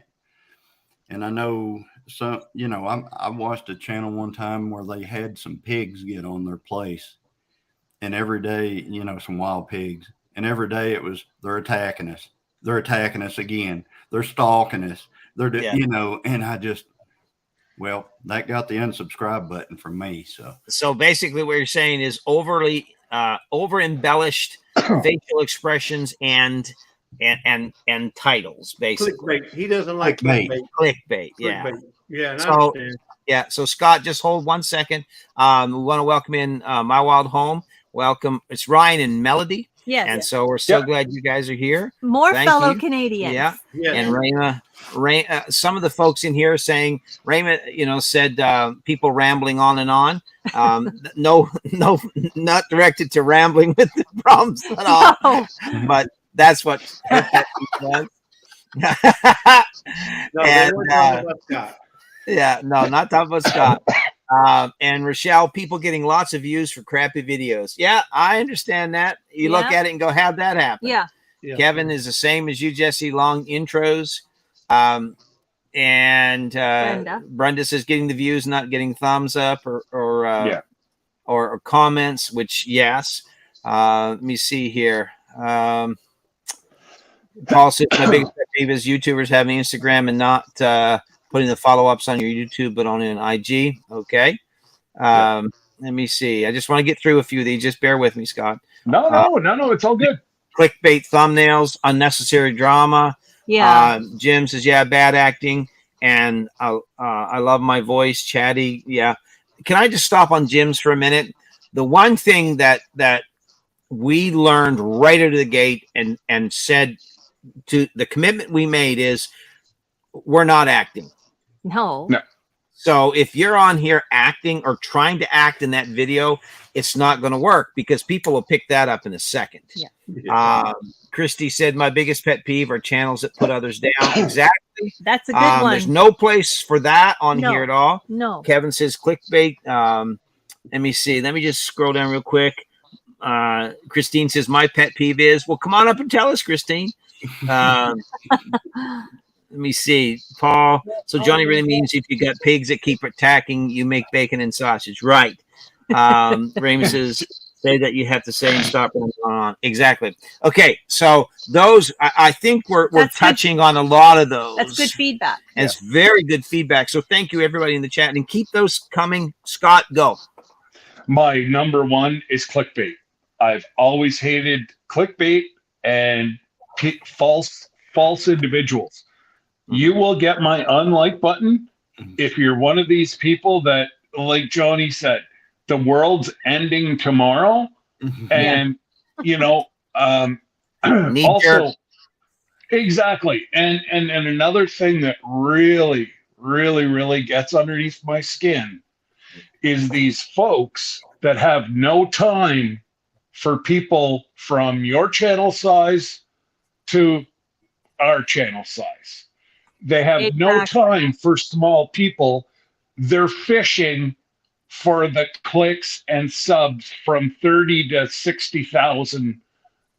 That's all the people they'll want to talk to. Those are the people that, and whatever, you want that, you're going to get that, but it's also going to reflect in your channel. And keyboard warriors is another huge one. I know I got attacked whenever I first started, and they came at me. I was told to kill myself. I was a burden to society with my disability, and why don't you just go kill yourself and save society some money?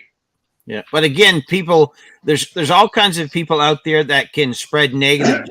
I love what My Wild Home said. Ryan and Melody said this. Exactly.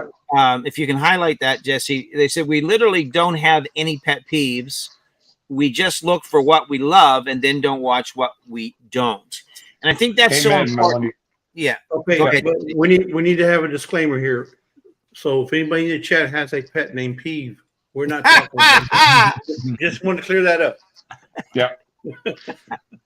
Well, I named my dog Shark and took him to the beach. That wasn't so bright either. Shark. Yeah.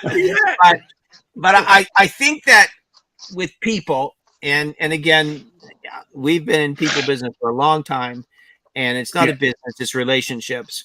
But I think that they're right. They strike a chord there with that comment. We just look for what we love and then we don't watch what we don't.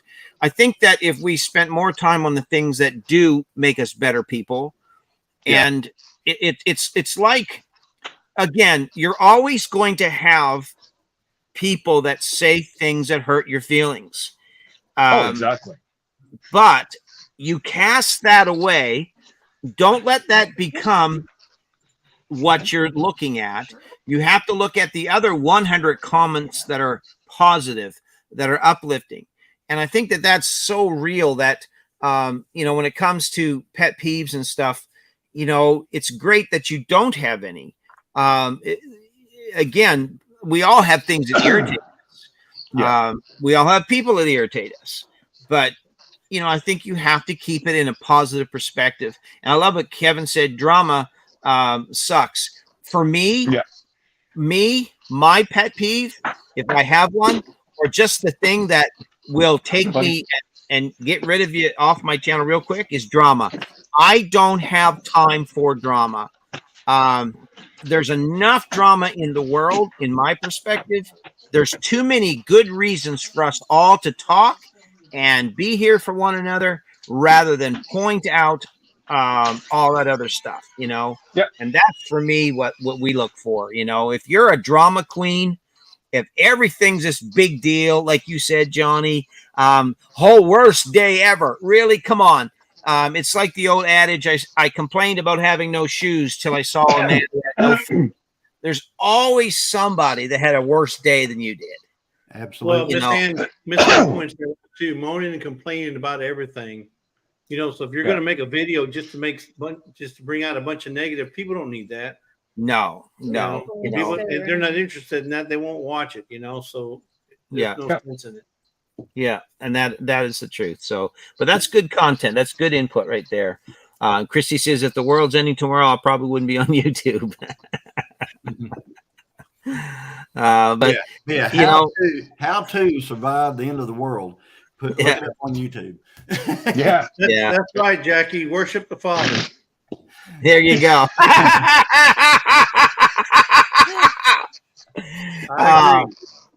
And you know, there's so many things like not everyone's going to agree on everything, but sometimes we have to just agree to disagree.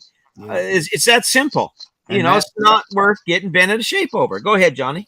And that's a lot of the problem with the world today. People don't realize that you can disagree with someone and you can still be best friends. Yeah. You know, you can, you know, have disagreements in your life and you can still be great friends. Yeah. You just agree to disagree and you just move on. And that's what, you know, we're best friends and we disagree every day. Des says people with channels. Des says people with channels that comment to be seen but don't watch all the video. Leaving just after dropping a comment hurts your video stats with YouTube. Some people are pretty obvious, and they are. You know, take the time, you know, to watch. Look, you'll know right away if it's something you want to watch or not. Just like My Wild Home said, if it's not your flavor, then don't chew the gum. It's that simple. Find something else that is, you know. But anyway, Christy says, hey, someone called me weak. The Lord's strength is shown in our weakness. Someone said you're needy. The Lord's eyes are on the needy. So true. A comment said you have a cute pet. Daisy's my service dog. But my best friend and part of my family, I don't own any pets. That's cool. That's a good way to put it. That was a great answer, Sam. Paul says, I don't want to ignore these folks. Wait. What do you mean you two are not actors? I was thinking you had the best reality show on YouTube. Paul. Pet peeve is talking politics, says Brenda. No, Paul, you're not the only one who gives me drama. Another one of my pet peeves is people who blow smoke. Yeah. I'm playing. Ryan and Melody said, we're all so blessed. This is such a wonderful journey. We have enough challenges out here. You guys are a relief, to be honest. We just want you to succeed. We get excited about that. And we should get excited about others' successes. Absolutely, about each other. That's right. We really should, you know. Yeah. You know what? There's like billions of YouTube channels. If you don't like the ones that you're watching, move on. Yeah. But do it nicely, though. Do it nicely. Yeah. You know, absolutely. We all get those. How many here, hands up on the screen, you've gotten a negative comment on at least one video? Yeah, it happens. It happens. And it's going to happen again. And it's going to happen again. But how many have gotten 100 times more good comments on that video. Yeah. I've only had yeah. one, so I couldn't tell you. I've only had one You negative. had one comment. One I negative. said 100 times more good comments. Yes. Yeah. And that's what you have to look at, you know, because it can, if you get caught up in what somebody says about your whatever, then you're not going to do very well, because there's going to be lots of people that are going to say things you don't like. You just move on. It isn't worth your emotional energy. I look at it this way, and I've said this different times, even to Jesse and Lisa. We've had this discussion. I said I'll probably never meet that individual. They add nothing to my life. They take nothing from my life. They're in, they're negative, and they're gone. So why do I want to invest energy, emotional energy, into someone like that has nothing to do with my life and never will? Yeah. You know, and that's, you have to look at it that way. Go ahead, Jesse. So what's Daz talking about? Yeah, I see what you're doing there. But that is a very good point he brings up. Very good. Yeah. Well, Yeah. a lot of times I video from the side, kind of from the side. It's because I'm walking and I'm right-handed. And if I walked with the camera straight in my face, I'd walk right into something. Yeah. So, you know, when I'm walking. Now that's good B-roll. That's not what he's saying. What he's saying, those that look at themselves like, Yeah. Yeah. Yeah. Yeah. Rochelle Joni she doubles as a model. Yes, Rochelle. That's her side gig. Only in trash bags. Uh-oh. Yeah. Hey, you can rock some Velcro and trash bags. And that red tape, Scott. Don't forget the red tape. Yes. Come here, Hank. Yeah, Jackie says about the weather. It's funny when people say, I know you all are tired of hearing about the weather, but dang, it's hot. 10 minutes later, phew, it's scorching out here. 5 minutes later, wipes brow.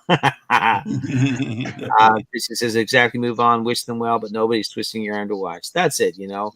And listen, I know we all want to grab the big bullhorn and respond to those comments, but what's the sense? What's the sense? Because they're going on with their day. It don't matter. Jesse, what are you doing? That's funny, Daz. that's wrong, Daz. That's just totally wrong. Yeah, I see. He's reading that. Yeah, I got a negative comment once, but it was about Jesse, so I just liked it and moved on. Kidding. Yeah. Yeah. There you go. Jesse's still pee with me for having Lisa's back since Lisa sent me some of her jams. Did that with Glenda. Hey, everyone, say goodnight to Rayma. Good She's night, headed Rayma. to bed. Yeah, Raymond. Good night. I'd say good night, Rayma, but I'd be rambling. He was not saying that to you, Scott, That was a good one. but that was funny. Ryan and Melody said we kind of had one, but it wasn't truly negative. It was actually constructive and true. I should have had a life jacket on. And you know what? Here's and that's another good point. Here's something that I do. I don't like everything people say to me, honestly. And we were in ministry for 25 plus years. I didn't like some of the things that came at me, some of the things people said. However, the first place to start is, I always say to myself, but is there any truth in what they're saying? Right. I may not like how they said it. Yeah. I may not like how it made me feel. But is there any truth in what they said at all? Because a lot of people don't know how to say things properly because they come from a very rough environment. You know, whatever. I was arguing with a stranger on the internet. You know, but again, I think that the safe thing to do, I know for me, and this is what we practice all the time. I may not like what you said, but is there any truth in it? Yeah. And if there's any truth in it, then take that little nugget of truth, discard the junk. Yeah. And get better. But take that little nugget of truth and make it better, you know? We get some new folks in hey, here. Pathways, how are you doing? I'm glad Welcome. you guys are here. And Bar Run Forward. Glenda, I do Glenda the from Grayson same Farm. thing. Yeah. I know. I and I figured Rochelle would go there. Rochelle says she's a trashy model. Yeah, exactly. Only once, so Rochelle. In the garbage bag. Glenda said she likes and hearts the negative comments, and yep, just because it is still engagement. Yeah, Absolutely. Just like it and go on, Yeah, because honestly, you have to look at it and just look. It's really not going to matter. So unless it's a comment that's either degrading or putting somebody else down, something like that, then I'm going to delete the comment. Or if they're maliciously saying something that's foul language, then I'll delete those. But if it's a negative comment, you're right. It may be something constructive, and you need to hear it. Yeah, right. But you may not like it, but you need to hear it. Yeah. Yeah, I mean, here's an example. I mean, I like David's comment right here. Jesse and I, we bounce ideas back and forth all the time. And one of the bad habits I had, and I try never to do it now because I know he's going to call me on it. But one of the bad habits I always had was I would say something and then I'd say it again. And it was just rhetorical. It was ridiculous, and then I'd listen to myself and I'd hear myself doing it. And then one day Jesse said to me, he said, you repeat yourself when you, and he wasn't doing it maliciously. We're actually joking around a little bit. And he said it to me. And then we had a discussion about it and he was right.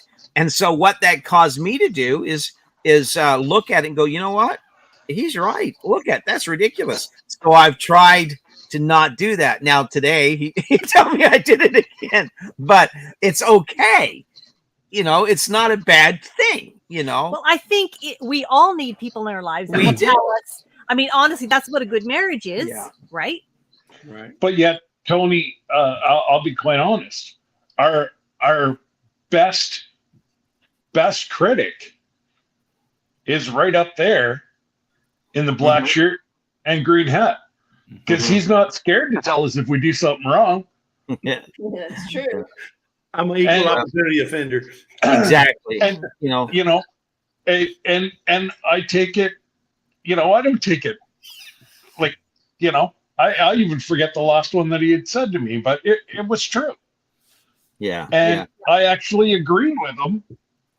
And I had already come to the same outcome. And, we discussed it.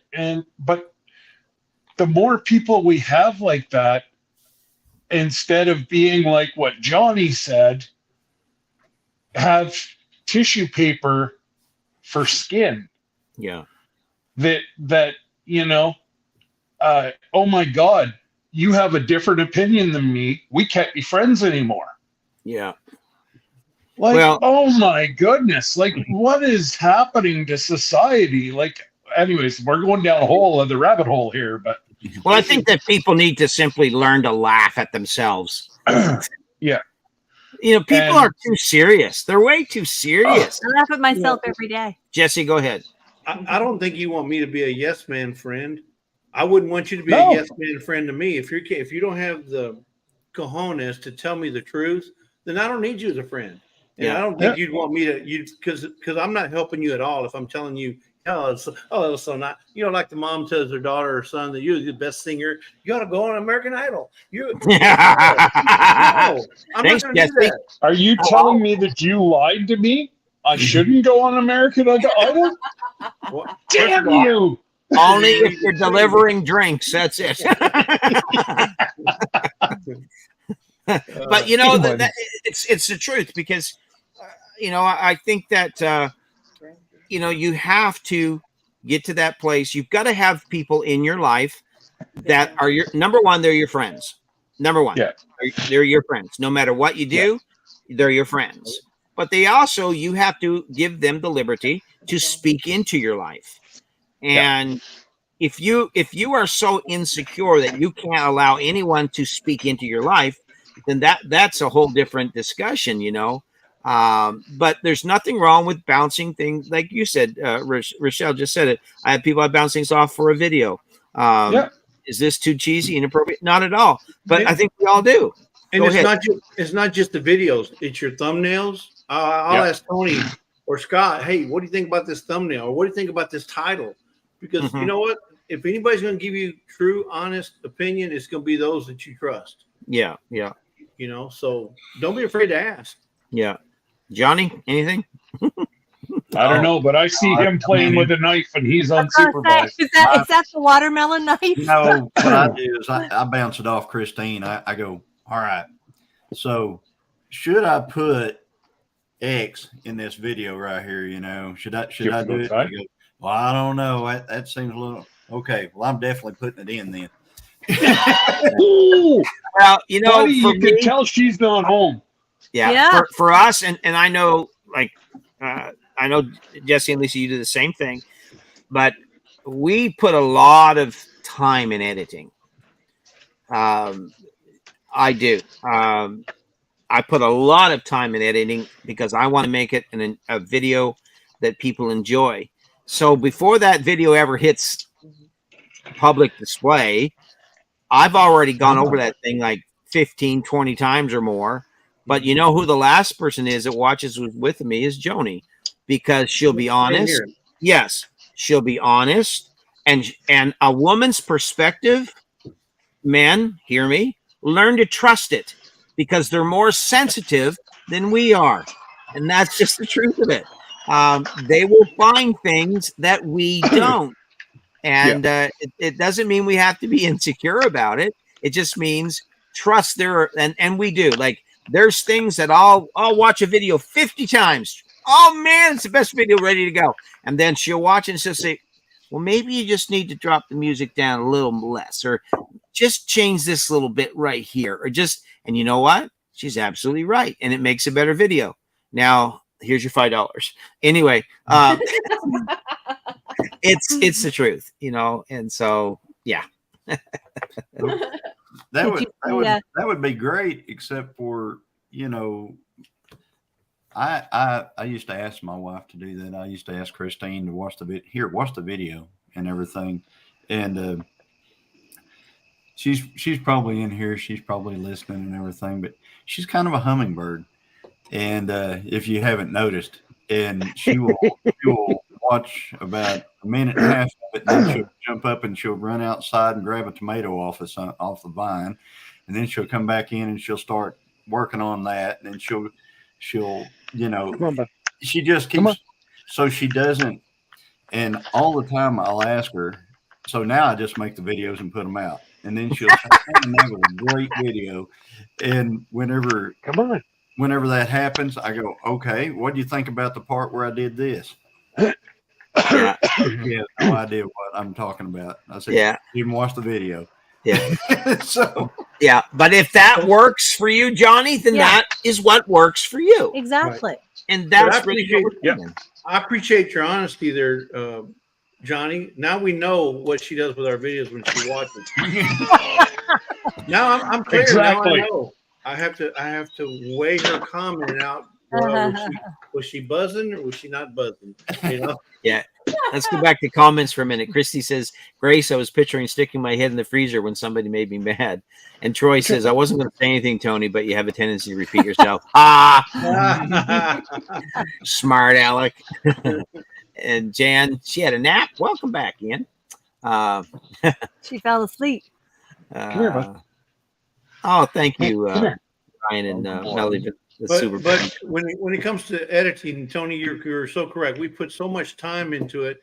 The reason I asked Lisa to watch my video before I publish it, because you know by the time I've done it, watched it 50 times, you get glazed and you miss stuff, and she'll say, hey, you know, you misspelled this word here, or you forgot this ingredient, or you forgot, you know, you're gonna do it, you're gonna miss it.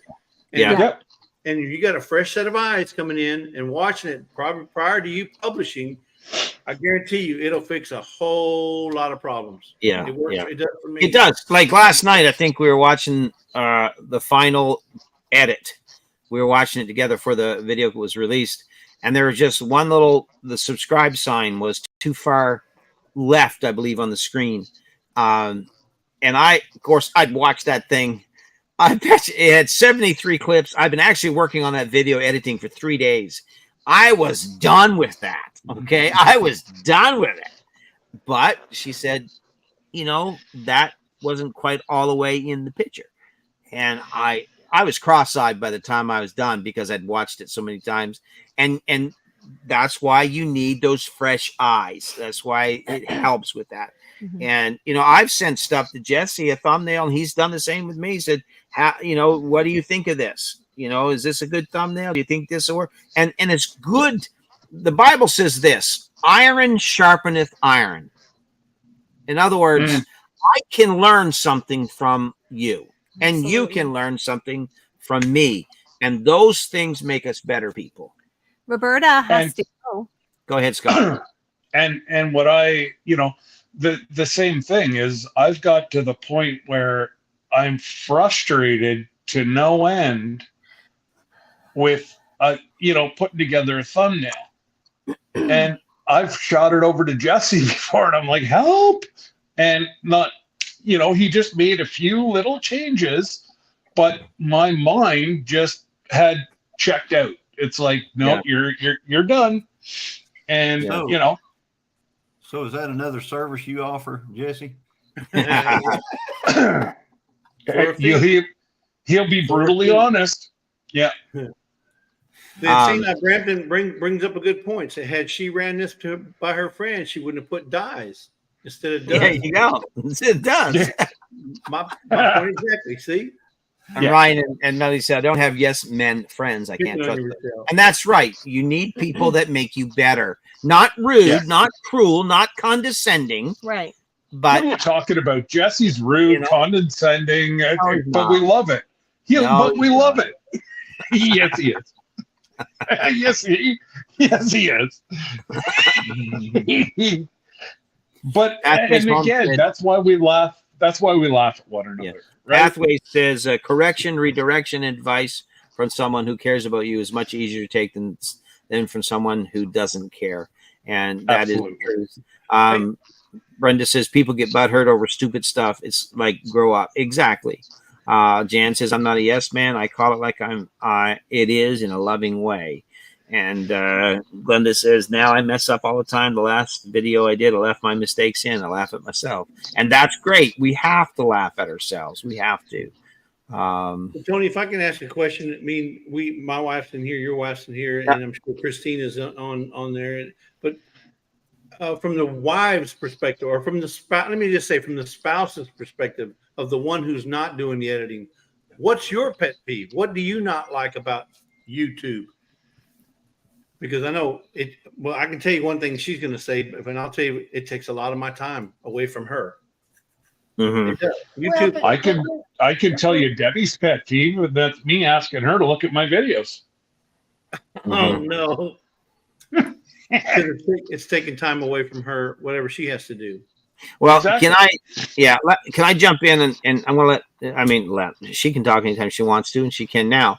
But I think, Jesse, this is a great spot to throw this in there. And I've said this before to a lot of people. YouTube can be part of your life, but it can't be your life. Right. Now, every one of us are at different stages of life. Some are young, middle-aged, still working, retired, work, self-employed, whatever. But we always have to find that balance. And know that it's okay to say, I'm out, going to bed, or don't bother getting on because you have something to do with your spouse or something like that. So I think that balance is so important. It really, truly is. And if you have a spouse that is not supportive of your YouTube life or your YouTube personality, you have to be sensitive to that. Mm-hmm. You do. You can't just go, well, too bad. It's my hobby. It's my habit. It's what I like to do. So deal with it. No, because you know what? She's going to find, or he's going to find something to do as well. Yeah. And it may not be conducive to your relationship.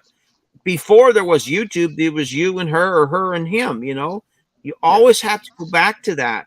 So, you know, I've cautioned people. I've had people talk to us and email us and stuff. And that's one of the things I always say is don't let it control your life. Don't let it be your life, make sure there's time for each one of you as well, you know.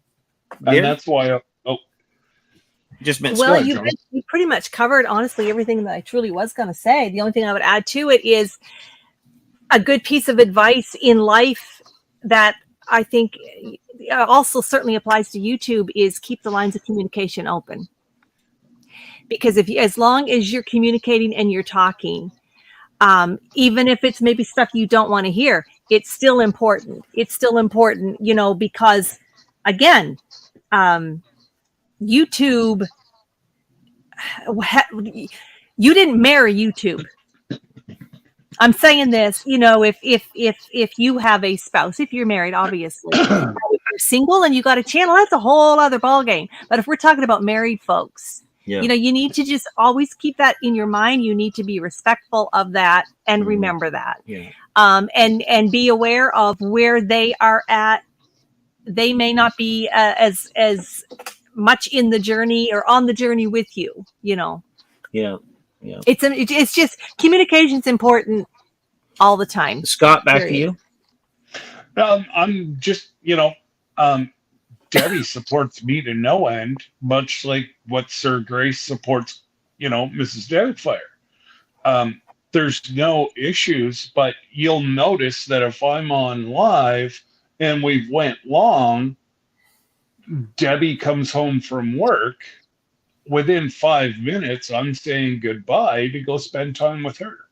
Yeah. Well, you that's know, good. There's a very good mix there, you know, and Jesse and Lisa will tell you, you know, yes, Debbie, you'll probably only see her pass in my videos, but she's not a person that doesn't like YouTube. Mm-hmm. You know, I think yes. Go ahead. Just, I want to highlight. Oh, just a second, Jesse. Just 1 second. I want to highlight this. We don't always know what a person's going through. So my opinion is we need to tread lightly on people's hearts. That is so important because we see each other through screens. Exactly. We talk to each other through Instagrams and through phone calls. But the truth of it is, many people, and this was made so real to us this week after Chronicles on Sunday, many people are going through things that they don't share on here and they don't want to share on here. Mm-hmm. Mm-hmm. And so we have to be careful that we understand that who knows what their life is like at home? Right. Who knows what they're going through at home? Who knows what struggles they're having? Who knows what heartaches they're dealing with? And I think that we have to be cognizant of the fact that everyone's an individual and their story matters too, you know. So I just wanted to, that was just a good comment. So Jan brings up a very good point here. She says, we take YouTube 3 days. Both of us absolutely can only take so much. And that is so true. I mean, we've been asked, you know, why don't we do lives every Saturday? Because there's only 4 Saturdays in a month, and I don't want to give all 4 Saturdays to YouTube. I like to do things with my family, not just Lisa, with my family on those other Saturdays that I'm not doing lives. That's the only reason. You know, it's just that Saturdays are, you know, the weekends are the biggest days for most family events, right? Yep. So if it was during the week, it's different, you know, because during the week people are doing the same thing, getting ready for work, school and stuff. So, but the weekends are precious. So when we get to do things on Saturday with my dad or my mom at the time, they're very precious. But you're right; you need to disconnect at least once or twice a week if you can. Yeah. And spend it with your family. Exactly, because I'm going to be very transparent here for a second. For a while, I went through this stage where I felt guilty because I seen so many people doing the circuit, doing so many lives and talking, and everyone was having fun, and it was, you know, and I saw that, and I felt guilty that I was not able to do that. I felt like I was missing something. I felt like I was, you know, I wasn't upholding what I should do for the people that support us so well. But then I had to get to the place where it was like, you know what? I'm not going to feel guilty about taking a break from YouTube. I have a house I'm building. I have winter to get ready for. I have you know, I've had some health issues. Joni's had some health issues. So I got to the place where, you know what? If I can't be on that live, then I'm not going to feel guilty anymore about it. No. Now I'll try to jump in when I take my dinner breaks and lunch break, whatever. I'll always, and you guys see me pop in and pop out. You know, very seldom do I stay for a long time, but it's because I'm working all the time, you know? So my wild home says we take 1 day a week, no social media at all. Every Saturday is our rest. Exactly. Is our rest day. And I'm so glad that y'all do that. But I'm also so glad that YouTube has replay. Exactly. Come out on Saturdays. Yeah. And that's the truth. And that is the truth, you know. I think it's important to know what the balance. Someone said it here already. Know the balance and don't feel guilty about it. Because I did for a while. I felt horrible that I could not be in all these different lives. But that's not conducive to our lifestyle right now. Once my house is built, once I get everything up and running good, once I get stuff, fine. Maybe I can take a little more time. But I had to get to that place where I had to just tell myself, it's okay. They're still going to love you and support you and all that, you know? So, Johnny, better be good. There's the hummingbird. Oh. Hey, sister. You got your wooden spoon? I do. I found a bigger one here to bring home. You want to know what my pet peeve is? What's pet peeve? I put it on there is channels that don't have canning, gardening, or cooking on it. I'm glad we got them all. Daz, he's funny. So for those of you who don't know, Daz for Johnny. This is Christine, which is the better half of Gillum Farms. Yep, that one. Yeah. Better. I had to come up and say hi. I just made it back to the hotel, so I wanted to come in and say hi. It was driving me nuts. I couldn't be on there. Well, safe travels home tomorrow. Thank you. Yeah, it's going to be early in the morning, so. So it's going to be a late night for Johnny. He's going to be cleaning, vacuuming, and cleaning and dusting. Exactly. Hey everybody, just let me jump in here real quick. Let me jump in here real quick. Trevor Fillmore is on. I hope he's still in here. Trevor's gone through a really tough time, but he's really doing good now, and really just so glad to have him in here tonight. And I hope you're still listening, Trev. We love you. Been praying for you, bud, and great to see you come in here. So, you know, just appreciate the visit. And Troy says, I'm not condescending on a hot day like today. I'm condescending. There he goes. Let's just catch up real quick. If you give me a second, guys, everybody. Actually, I'm about to die here, Tony. So, okay. Or shall I say my phone is about to die. Okay. So I will pop out for this evening. So thank you for having me up. Hey, Scott, take care. Get some rest, man. Bye, brother Scott. Yeah, and we will talk soon. All right. See you later. Thanks. Yeah. So I'm just reading down through. You guys go ahead with any statements, what you want to make, talk, whatever you want to say. I'm just going to read through here. Here, move over, Johnny. There you go. Yeah, I'm way behind in all this stuff. So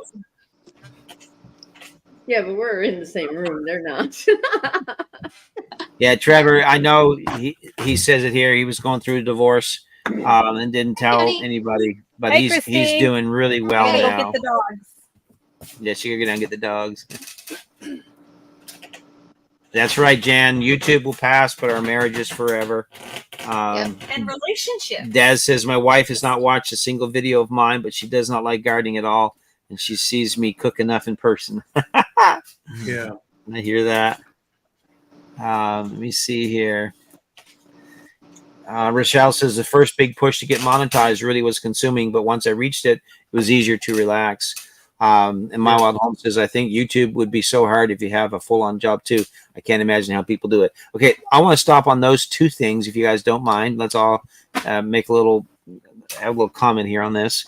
The first big push to get monetized really was consuming, but once I reached it, it was much easier. So we're monetized, obviously. Jesse and Lisa, you guys are. Johnny, Christine, are you guys monetized now? Yes, I'm not. The Gillum Okay, so Farms. Gillum Farms is okay. And there's this big idea, and let me take that off the screen. And there's this big idea that so many people rush towards this monetization thing, and we all want to get there. I did it, you guys did it, we all do it because it's this big step that we get there. You know, it's huge. You know, when we did it, you had to have 1,000. What was it, Jesse? 1,000 subs and 4,000 watch hours. Yeah. You know, but I think the mistake people think is the minute you arrive at that, and feel free to comment on this in the chat because I want to include the chat in this as well. I don't want to ignore the chat. I think that there's this misnomer or this thought process that people think, okay, we can get here to this place of monetization and then the money's going to start rolling in. I think that's. They do. I see that. They really think that it's going to it's going to pay off my vehicle. I'll be able to finish the mortgage. It's going to be awesome. But my question is, how are you going to do that on $50 for the whole month? You know, it's not going to happen.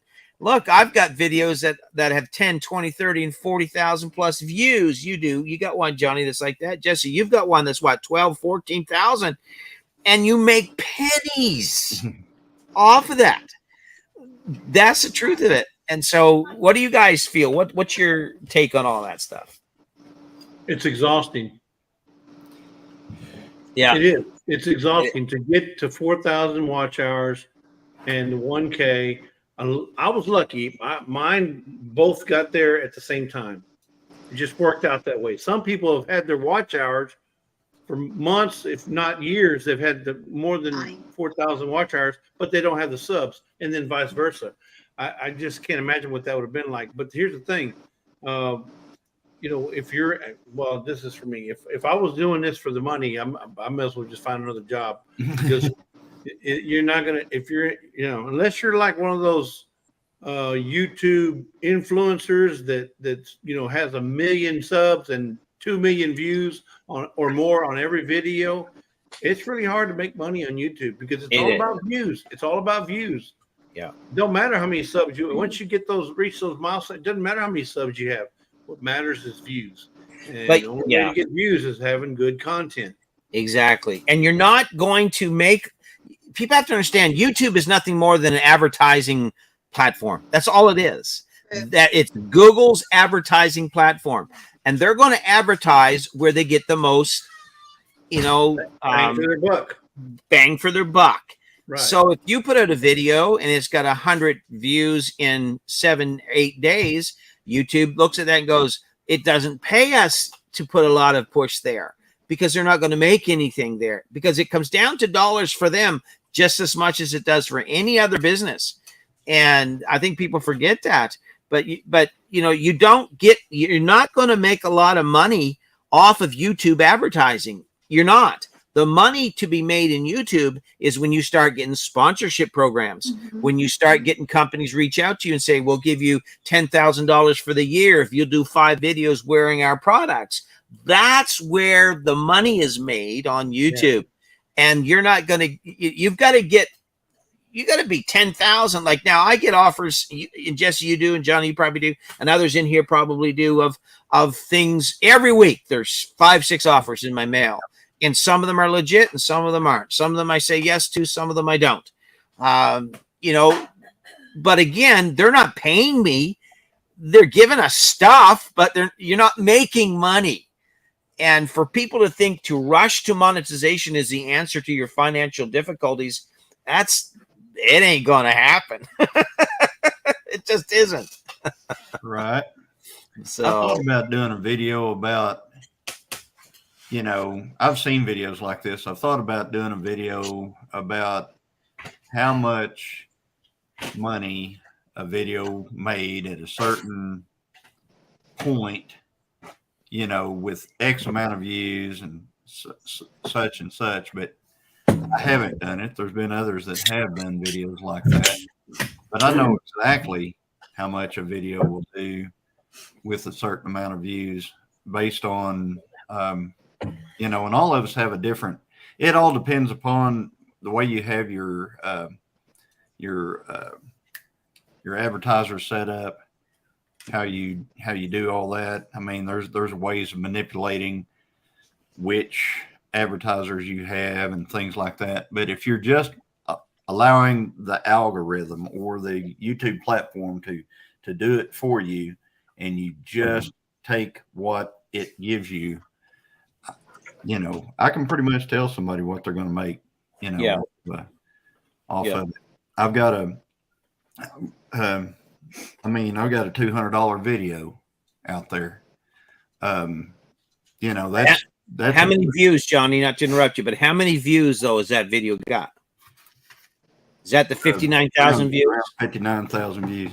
Yeah, but just think about that. So 60,000 views get you $200, and that's what people have to understand. Yeah, it takes a lot to get there, and so you know, you realize most of our videos are, you know, they've got, you know, 300 or 400 views on them, and stuff like that, and then every once in a while you get a big video. But how many of those little bitty, you know, 200 or 300 or 400 view videos does it take to get to where that video that has 59,000 views on it? It takes a lot. Yeah. So I've seen people that have been months monetized, I mean, like over a year, and be about $30. Yeah. Yeah. No. Yeah. So if you think about your time as money, yes, YouTube you'll never get your money back. Oh no. Right. And not just your time. I mean, if I was doing this to make money off of YouTube, they owe me big time. Yeah. Because I put in time after time after time, and you know, we do giveaways, and I mean, there's just no way YouTube's ever going to pay me back for what I put into this. But I'm doing it because I want to do this. Is what I want to do. I mean, it's our hobby. I mean, I could be at the beer joint every week or every night, like some people, or I could be at the golf course every day as a retiree, right? As a golf course, spending $60, $70, $100 every day playing golf. But I choose not to do that because I want to do this with my wife, right? Yeah. Well, I think too, Jesse, you're right. You have to do it for the right reasons. And for us, we're very, the biggest thing for us, I thought of this the other day. Which channel, we have two channels. You all know that. Yes. Creekside Chronicles and Creekside Maples. And I had this little talk with the Lord the other day. And I was thinking this way, which channel means the most to me? Now, Creekside Maples, we're pushing, we want to get to 4,000 here within a few months. It's all good and great and wonderful. We have all of our lives. It's the channel that we make a little bit of money off of, and we share the most friends with and all that sort of thing. But which channel means the most to us? It's Chronicles. Oh, I thought you were going to say Lazy Days. That's a close fourth.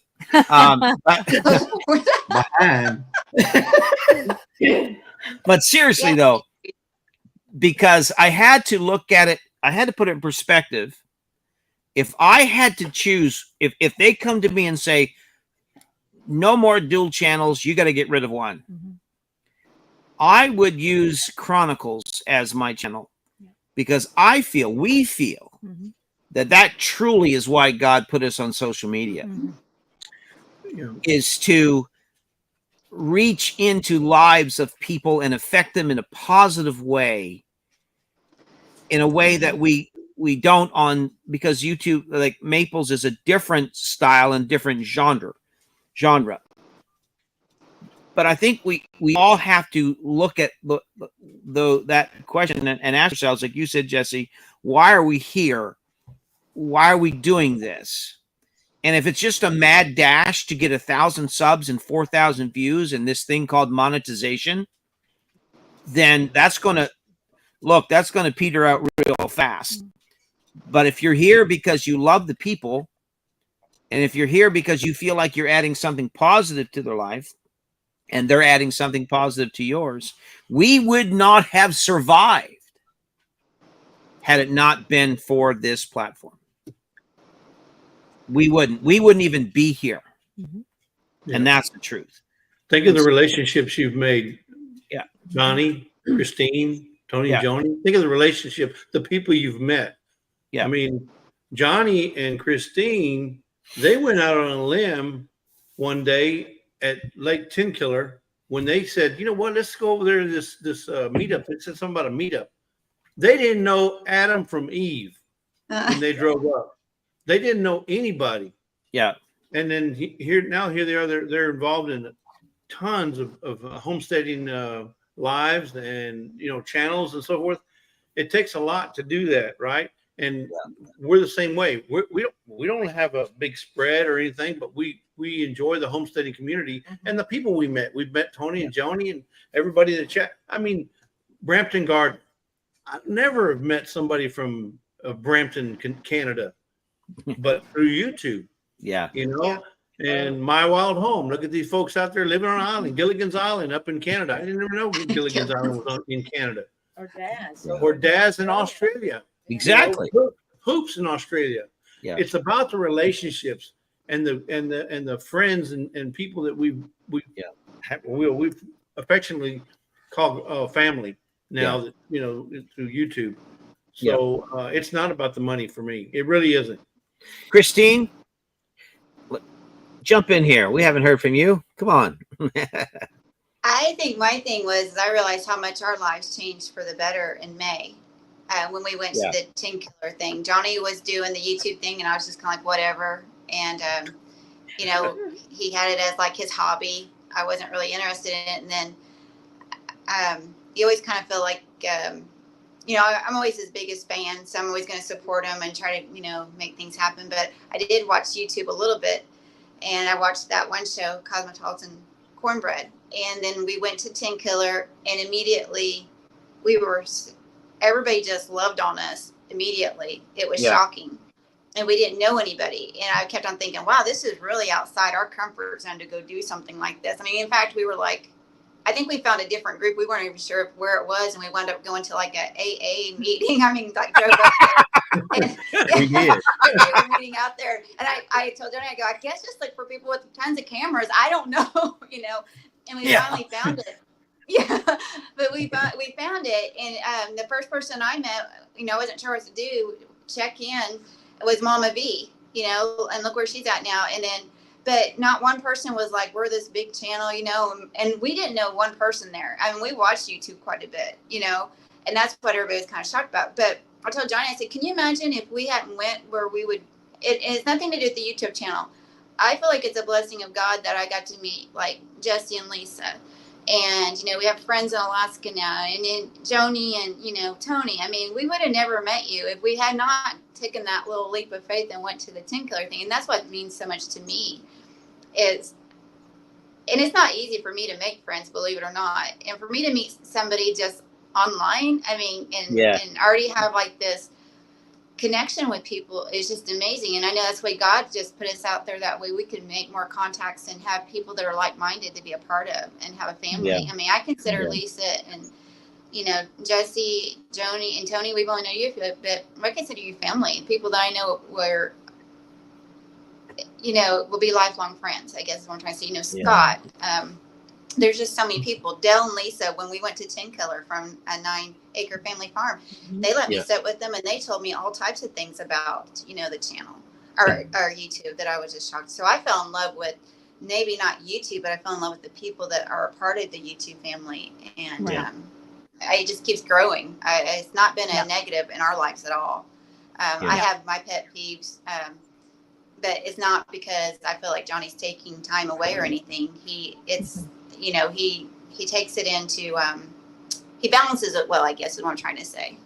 Yeah. Well, and that's so important. I know for us, look, we traveled 8 years full time all over US and Canada ministering to people from an RV. That's what we did. And then we pastored churches. We've built churches. We have traveled hither and yon. And we've preached to 3 people, and we've preached to 10,000 people.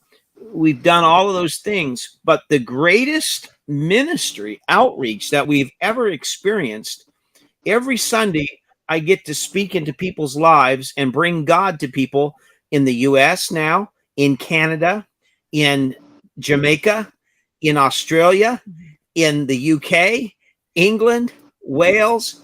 And that's what I look at. Like, this all hit me this week because of, excuse me, I'm a little sentimental, but it hit me this week, the impact that God can do through this channel. Absolutely. Because, you know, we got some emails from folks that we didn't know we were having such an impact on people. We really didn't. Like, a lot of times we feel so lowly, and so like we wish we could do so much more because we just don't have to give out all that. And there's nothing wrong with those things. I'm just saying we live on the shoestring budget and we don't have, you know, stuff to give because we can't. And Jesse and Lisa, they know where we live. But I guess this week I just never realized how important Chronicles has become to people. Really, I mean, I don't mean catch you up, but this last Sunday when I was on there, you know, we go to a church that really feeds our soul. We have a teaching pastor and stuff. And I wasn't there, but you don't always see, I mean, you see the Holy Spirit moving through, you know, song and worship and stuff. But through that whole last Sunday, even the night before, and I told you this, I knew the Holy Spirit was there and was going to move. And he did. And you were anointed. And I was reading the comments, and many of us, you know, Tiffany, one Sunday she was texting me, goes, oh my gosh, I got tears in my eyes, you know. You are moving. Each one of us has a gift that God gives us. And we have to magnify that, you know, for his glory. And you and Joni and what you do for that Chronicles, you know, you may not feel like you're doing, but I can't imagine. I mean, I don't know how you could think that because I see it. And I've only been to a couple of yours. So thank you for doing what God's put on your heart to do, because it is definitely impactful, very impactful. Yeah. I wish I could make you understand how I feel. Just like, wow. I mean, I just was like, it was just amazing. And I knew it was because God was speaking through you. And then when God's speaking through you and you're speaking his word, it's going to touch millions. Yeah. And it just starts with one little seed and you keep moving forward. And then, you know, Jesse and Lisa, they have so many gifts, you know. Yes, they have the gift of giving, but they also give with their time, and just amazing people. I'm sorry, I'm about to. No, it's all right. So hey, I'm the same way. I'm the same way. So that you're right. If you had to pick one channel, I'd say please keep the Chronicles, because you're impacting so many lives. And even me, who's a Christian, I mean, it's just, you just get that pumped up. Then you're like, oh, I hope more and more people can hear this and be a part of that. Absolutely. So anyway. Yeah. Well, I just want to jump in here right quick. When you were talking about your experience when you went to that meetup, how, I mean, you experienced something you never thought you would. And in a nutshell, it's all about connection. You felt connection to that community, and look where it's branched out. So in my opinion, here we are. And I know everyone here tonight on the panel has a channel. A lot in the chat have channels. And if we could just kind of bring it around full circle, if we always keep that our main goal and our main mission, every video you make, whether it's growing a tomato or driving a nail, if you think of it as build that connection to the people that are there on the other side of that camera, then every channel will be a success. True. Yeah. Scott, that's awesome. In a nutshell. Yeah. Joni. I was going to say, I'm not going to be in Canada. Scott, we need that corrected right away, please. You see why I let my wife read my video first? Yeah. You know, but I can hardly wait until I get to meet Scott. Michelle, actually, these are all healthy. These are all gluten-free. She said Tony's sugar consumption. I like what Jan said. That's good, Jan. I like that, where you put that. She feels like that's her ministry. I mean, I hope that we're shining God's light what we do. But I think we have to. Yeah, exactly. And I think we we all, like Jesse and Lisa, they know why they're on here, and we know for us, I know why we're here. And, you know, you guys know now how it's made you feel and what you're doing here and all those things. And I think if we keep those things in the forefront, then it isn't just, we're not sub shopping. No. We're people connecting. Right. You know, and if we keep that in the front, then that's really what matters, you know, because, you know, I know for us, hey, Cindy, I didn't see Cindy in Cindy here. Brown, I saw her come in. Yeah. I know for us, and I want to say this without, I'll get through it. We would not have this land. We would not have this home. We would not have any part of this if this community had not rallied behind us when we lost everything. Mm-hmm.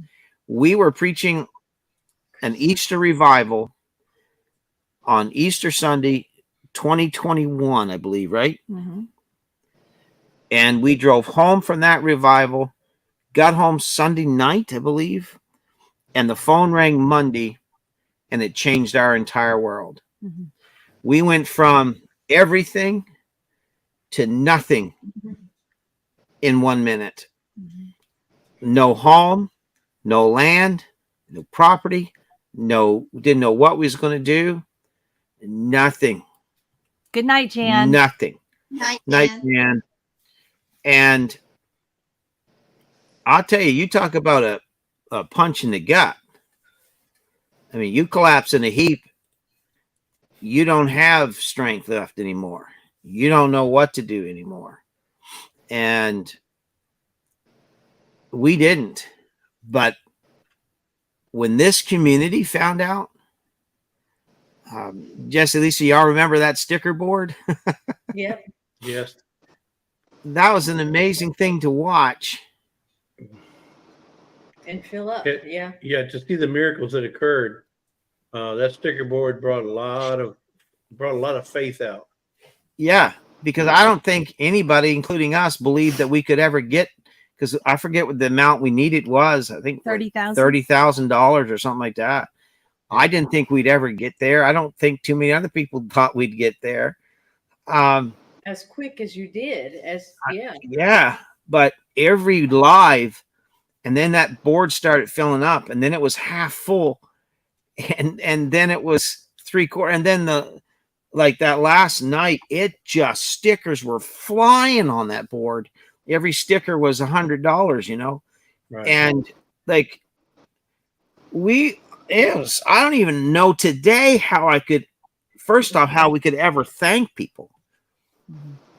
But it was there was people crying. There's people shouting. It was something. It was an absolute, I don't know if I've ever seen, I've seen God raise the dead. Trust me, I've seen God do a lot of things.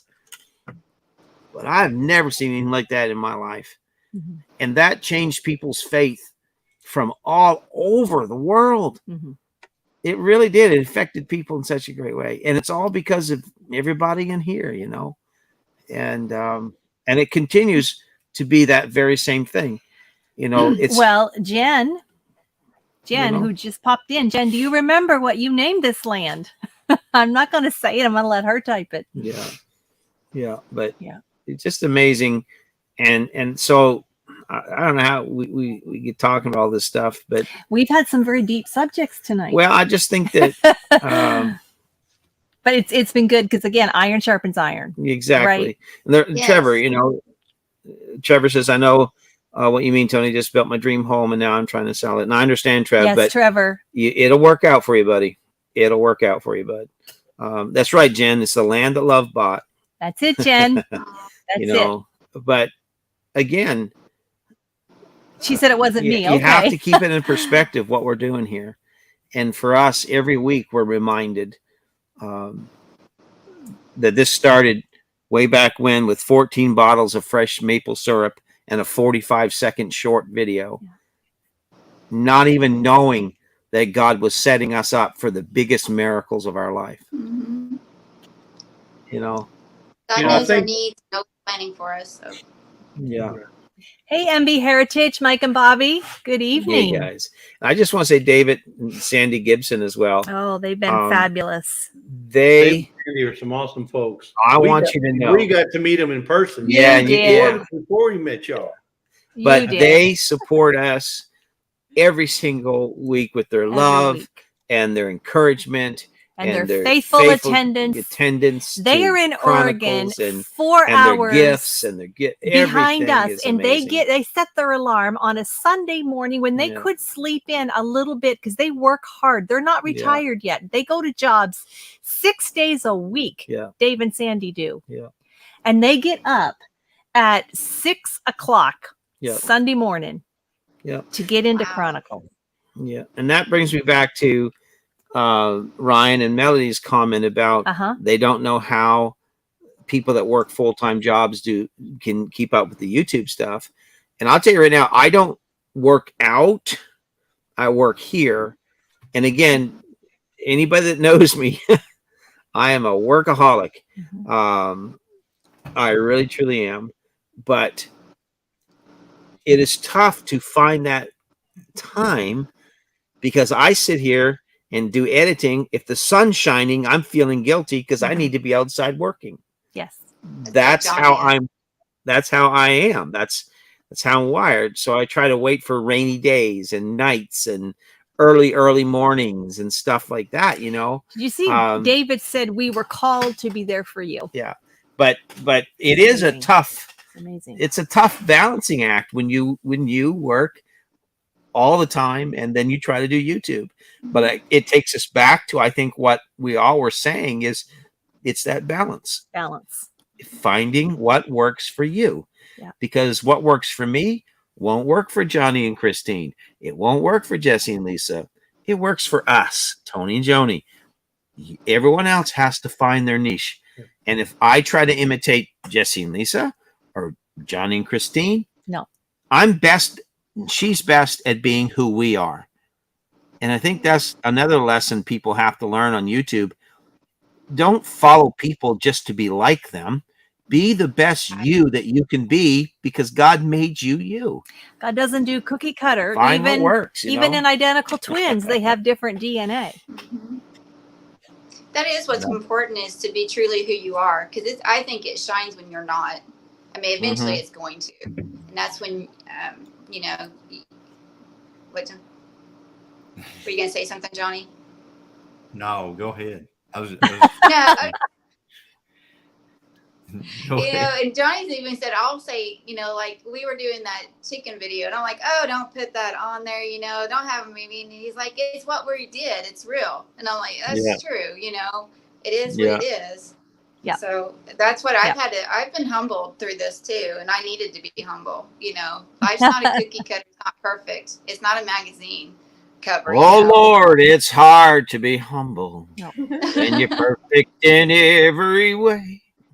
So the thing that kind of works for me on this is the fact that I do a lot, you know, I do a lot of working out and about. You see it and everything else, and I'm out a lot. But the thing that helps me is, I guess God has put it on there that I get 5 hours of sleep a night. That's my sleep pattern, 5 hours. Yeah. And then I'm up. So what I do is I do all my editing late at night. You know, I mean, my editing usually starts about 11:30. Yeah. Yeah. You know, a lot of nights. And so I do my editing and stuff then. And then during the day, I shoot things as I'm out and about. And if anybody wants to find out what it takes to do make something real simple take 10 times longer, do it on video. Yeah. Oh, for sure. Yeah, that's right. For sure. That's right. How many can say the first shot didn't work, so you got to do it again? Or the camera sound was off, you got to do it again. Mics were dead, got to do it again. Battery quit, got to do it again. You know, we did a whole video, and the sound was. We had to do the whole video again. Yeah. You remember that, right? Mm-hmm. I was going to ask you. It was the GoPro. I was going to ask you, Tony. I was watching your video this morning. Yes. and where you set up the sawmill, bucket list item there. Okay, where you set up the sawmill and you have a mic on your hat. Yes. Is that a DJI or a Rode? That's a Comica. Okay, it's something different. Okay. Yeah, I have a Rode, R-O-D-E, Rode, whatever you. Anyway, I do have one of those, but I don't use it much. We use it for B-roll on our. That's it right there. Exactly. Yeah. Okay. And do you like the sound of it? Was it good? Good sound? Yeah, I was just wondering which mic it was. Yeah, Comica. Let me tell you about those Comica mics. You cannot kill them. Okay. Okay. I dropped mine off the top of the roof the day after I dropped the Bucky's tumbler. the Bucky's tumbler off the roof. My mic went off the next day. Yeah. And I have dropped it, stepped on it, you name it, I've done it, and I've picked it up, put it back on, and think it never quits. And it will film, like we can film all day long, and they'll never quit. They just, and I think it's like 200 feet or 300 feet. It's got great pickup. Great pickup. Yeah. And I want to say with regards to that, because he could be in here, we have that system because of Mr. Jim. Yes. So don't know if you hear Mr. Jim, but yep. Yeah. But let's talk about audio for a minute. You guys, this is good stuff. I'm having fun tonight. I took all the pressure off of having to have all that stuff ready tonight. I just wanted to talk to people tonight about some important things. But the importance of audio in your videos. Go ahead, Jesse, you start.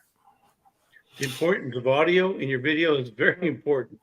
I have a GoPro. It was a GoPro 6 Black, and we started using that because it does awesome videos. It does great video quality, but the audio, because it'll go from regular from stereo to wind, back to stereo, then to wind. It has its own mind. And I could never get it to stay on one or the other. So I said, the heck with it. And I went and got an iPhone 13, best decision I ever made. I made more videos, and the audio is so good on this iPhone, on this 13, that I'll never go back to that GoPro for the audio reasons. Now, I've been thinking about getting another GoPro for the reasons that Johnny was talking about on the GoPro 11. Yeah, it's got some awesome features. And so I'm thinking about going to get me an 11. But right now, my phone is, but the audio has got to be spot on. If not, if anything's going to turn you off from watching a video, it's the audio. Yeah. And I'll just inject this. People will tolerate some. Hey, Mountain Life with Dave and Kelsey. Some video bad editing. Yes, they'll tolerate a little bit of bad editing or bad video. They will not tolerate bad audio. No, they just won't. Yeah. People want to hear. The best thing we ever did was get those Comica mics. And I think we had ours, before. I think we had ours before you got yours, didn't you, Jess? Didn't we? Oh, yeah. And then we had them before Scott as well. And we were using them, and people are going, man, your audio is so clear. And what I like about the Comica is, as you know, my voice is much louder than hers. And so on Comica, I can program each individual mic to match the voice. Yeah. So her gain is up, it goes from 1 to 12. Her gain is on 8 or 9. Yeah, 9. My gain is on 6. And so that way you have that balanced audio in your videos, so that one is not and the other one's not. And that's the best thing we ever did. No matter where I go, no matter what filming we're doing, I have today, I filmed under the house today. Okay. Under the house. And she was filming me, and we had the mics on and pristine audio. And that makes all the difference. It really does. Would you agree, Jesse, Lisa? Oh, yes. Yeah. Most definitely. Yeah. And Johnny, what do you think? We've had a lot of trouble with audio. And it's been because different things. One of them was we have the Rode mic, and usually I'm the one using it. And she's got one, I think. You've got one, right? Somewhere? Yeah, I'm hiding it from you. She hasn't gotten it out yet, so we can link it up. But anyway, sometimes for water, I don't understand why it'll go into mute mode. Your Rode mic? Yes, it'll just go to mute, and I don't see very well. So whenever I'm out in the sun during the day and stuff, I'm out there working. I mean, I've got, you know, here's them people don't like to hear this, but I got sweat rolling my eyes and everything. I look at them. There's something on here. Why are we? Who Talk turned about bad audio. There we go. I muted the mic for Christine. Yeah, she's gone. Okay. But anyway, so I don't notice it. I don't notice that it's gone into mute. And then I had, you know, later on I figure it out, but it's after I've shot, you know, hours of stuff. Right. So a lot of times I have to go back and try to reshoot. But then also decibels. Mm-hmm. That thing, you set it for decibels. And it's hard, you know, I was setting it. I thought, well, the more the number, the better the sound. No. The more the number, the lower the sound, the less sound. Yeah. So you know, I did a few videos, and for some reason it sounded good on our end, but whenever you put it out there into YouTube land, it didn't sound good. No. And I even had somebody comment today about our newest video that's out about the sound on it. And I had the decibels set at -6. And I told him, I said, now I was in an auction and I was trying to be really quiet because I had people sitting, you know, it isn't a YouTube crowd that I'm sitting in. Right. As a matter of fact, the auctioneer pointed me out twice during that, me sitting out there in the stand, you know, they don't like that kind of stuff. So they pointed me out twice. They actually had someone follow me around to see what I was up to because I guess they thought I might be Peter or something. That's never happened to you, Jesse. So, but anyway, so audio is sound is got to be my nemesis. That absolutely. Somebody Ann Dale said it. She goes, sound is my nemesis. And that's my nemesis too. And I want to put great sound out to every video. Yeah. But I don't hear the video until I'm editing. And then I'm sitting here with my editing software trying to make it. And if you turn the sound up with your editing software, it starts getting crackly. It does. It does. So that's on your Rode mic. So what we had to do on our Rode mic, because we use it on our Canon, we have a big Canon T5 camera that we also film with. The only way you can get the Rode mic to work correctly with that is you have to go into the Canon on ours, and we had to shut the internal mic and the sound off. Yeah. And then once we did that, I could set the Rode mic to the perfect requirement that we needed for really good sound. I'll be right back. I'm going to show you something real quick. Yeah. Yeah. Here we go. Show and tell. Yep. Show and tell. Yeah. How are we doing with comments? I have to go. Work is calling, so I'm going to drop off. But thank you for letting me join. Okay, Christine. Take care. Take care. Bye. All right. We love y'all. Bye-bye. All right. This is my camera that I video with. All right. So we're show and tell. Yeah. All right. That's that Rode. It's mounted on the camera. Yep. All right. This is on a actual, what they call a Media mod. Media mod. Exactly. We have the same one. Yep. So you take, of course, you take the media mod, and there's the actual camera. Yeah. There's the media mod. Yeah. So the camera itself actually has pretty good sound as long as you kind of face it toward you. Right. If you're walking and turning it and stuff like that, the sound, is going, you can tell when somebody turns one of these cameras, right? But you need an external mic, even though the media mod mic is actually better than the mic on the actual camera, it's still not, you can always tell whenever somebody turns the camera. Right. So, thank you, Jen, by the way, Jen and Steve here for the long haul. But this thing plugs into the back. Yep. Media mod. Yep. So if you unplug that right there, it goes straight to the media mod microphone.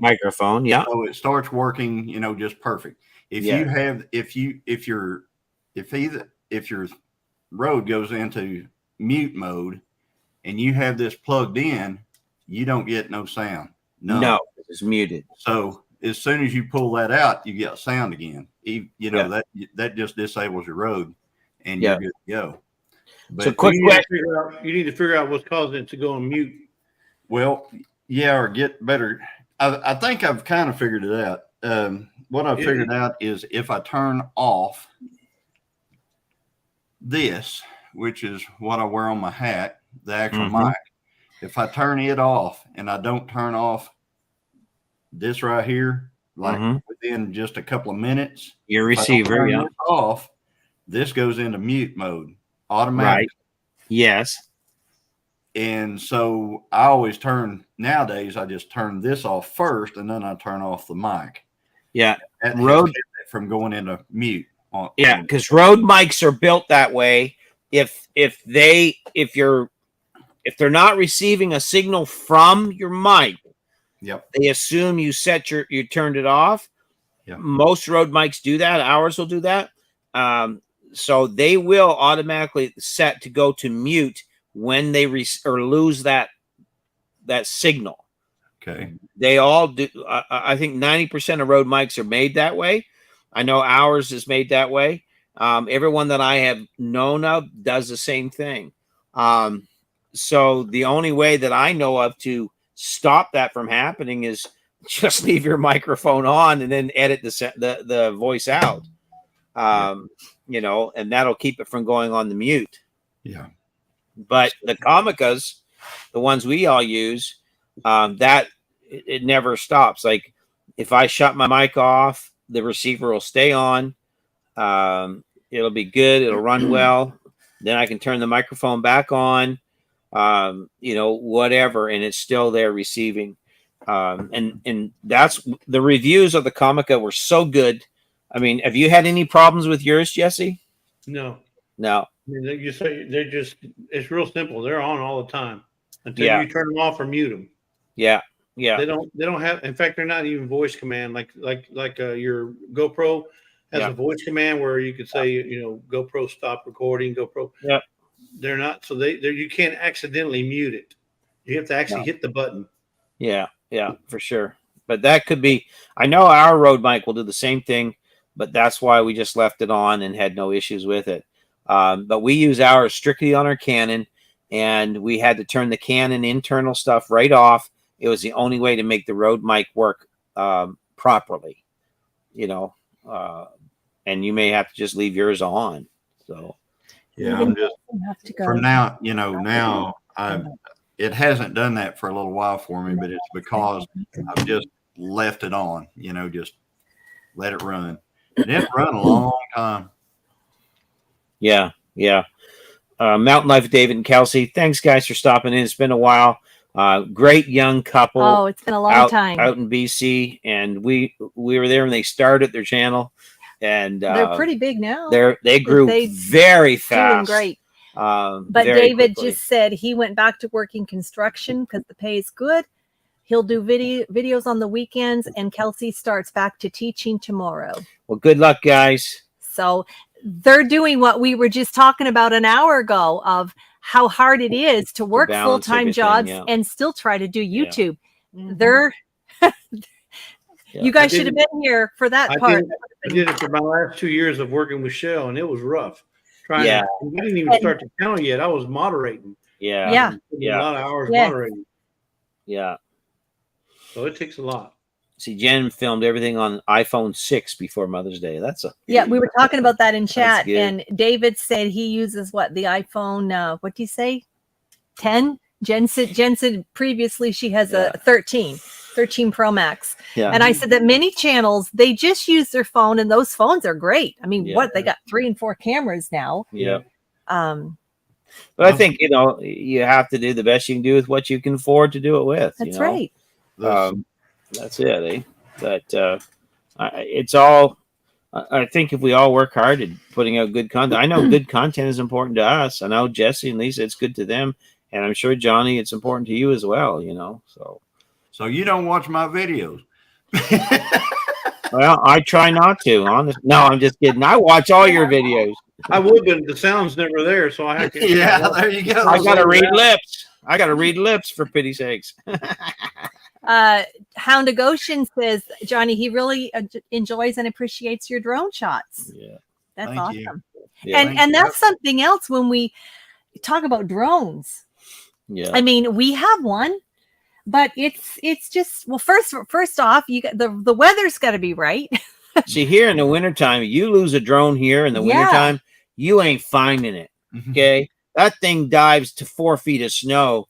Forget it. It's gone. You're not getting it back until springtime. You got to put that little homing thing on there where it sends a signal and you can find it with your phone. Right, Yeah.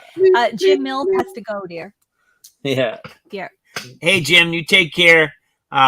Thanks for being here. We appreciate you so much, man. And we'll talk real soon. See you, Jim. Have a good evening, man. But yeah, it's all good stuff. So those drones, I think that Sherman's he said he's flown his. Oh, did he? Yeah. He said he did, but I haven't seen any video of that. So yeah, but remember he said his videographer was about three and a half feet tall, and he was video saving himself. Drone. He's video saving himself talking about his dad flying the drone. Oh man, but drone flying is not. You got to learn that stuff. That's you can lose those some quick. Well, and I think with not to throw any of us under the bus, but we're not spring chickens. Like, seriously, you know what I mean? Like you're learning this. We're all learning this stuff a little bit later in life. Right? Dear, I'm a midsummer chicken right now. Yeah, I'm just saying. Like one of our son-in-laws, he has his own media business, and he shot this fabulous commercial for like Toyota here, I don't know, months ago. Yeah. And he did his final edit, and he showed it to us, and he's like, "What do you guys think of this?" And we're looking at it, and it's just like a commercial you'd see on TV, and it was just all him. Yeah. But he's like 25 years old. He's very like good. Seriously, like he's driving the vehicle and he's flying the drone and he's doing all these 360 shots, and it's just him. Really but you'd think it was a whole crew out there. Yeah, she grew up on Nintendo. Should be fine. I grew up on a homemade bow and arrow and a stick of kindling wood. That's about it. Golden rods for arrows. Jesse and Lisa, have you had your supper? No, but I grew up on rice and beans and tortillas. There you go. I just seen you munching. I just wondering. Yeah. Well, no, my sugars. Her sugar was going down. Yes. Okay. Are you okay, Lisa? We had it. Yeah. Okay. We had a late lunch. Okay. Okay. Well. Okay. Well, this has been fun tonight. I mean, hopefully it was helpful for some of the people in the chat too. I think I had 2 of these. I made him homemade muffins. Homemade gluten-free double chocolate muffins. Or sniff'ems.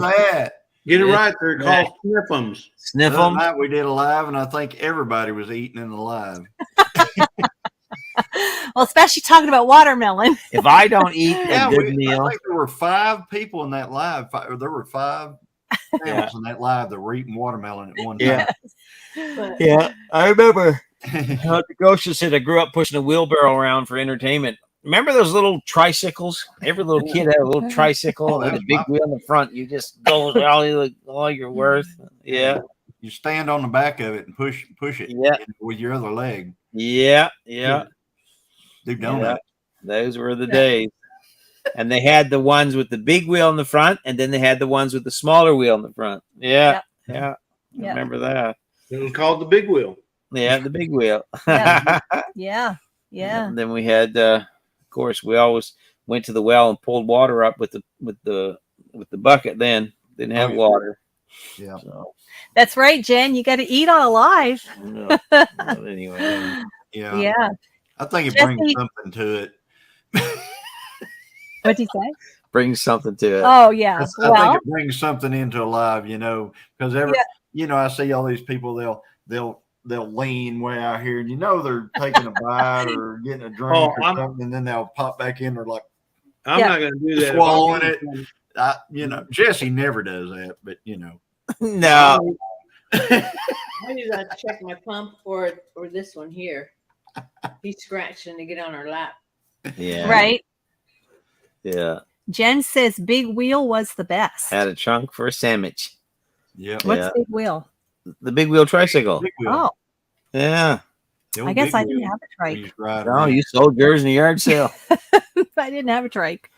True story. Oh, Tony. Joni's parents went away for the day, and Joni was just young, so she stayed at home with one of her brothers or something. So Joni has this brainwave. She's going to have a yard sale. So exactly. The little kid. She starts yarding out stuff to the curb, stuff from the house, her I did. bicycle, all kinds of stuff from in the house and everything. And she's got this yard sale going on. Her parents go home and say, "What are you doing?" And she's just selling off stuff. She just wanted to have a yard Obviously. sale. My brothers weren't watching me. I managed to set this whole sale up in the yard. Oh Don't man. know what they were doing. Yeah. Well, I gotta watch stuff now. I gotta keep an eye on my tools. She was saving for a big wheel. Yeah. I would That's what it not was. sell your tools. Yeah. Yeah, you got it. I'm looking for a set of lawn darts. Anybody got any? We have lawn darts. We used to. I don't know, dear. We have croquet. You guys play croquet? Okay. Did you sell anything though? Did anybody come by and? Oh, I did. She sold her bike. That's what got. I sold some of my mom's stuff out of the house. Yeah, lamps. Oh yeah. Sold her bike. I- all that stuff. She tried to get her bike back, and the kid wouldn't give it back to her. I had the best deals in town that day. I didn't know how to price things. Yes, my mother was not too happy. Imagine not. Yeah. I don't know where I ever got the notion. You ever heard that? You ever heard that term? Couldn't sit down for a week. Yeah. Yeah. But my brother, I didn't just hear it, I felt it. Yeah. My brother should have been disciplined also because they were in charge of me. She was never disciplined.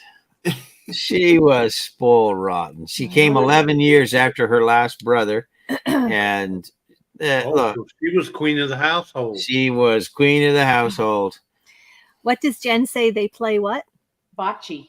Bocce. What is bocce? Oh, bocce. That's a well, they play that a lot in Europe. Yeah. That doesn't tell us what it is. No, Jesse, what is it? Okay, so now that we narrowed down where they play it, let's try telling us how they play What it. is it? So they play an organ. No, it's that ball, right? And you're basically it's like shuffleboard, but they're Okay. using a ball, Okay. and they're just trying to hit your ball and trying to get closest to the mark. Sounds Okay. kind of like croquet. Kind of Yeah.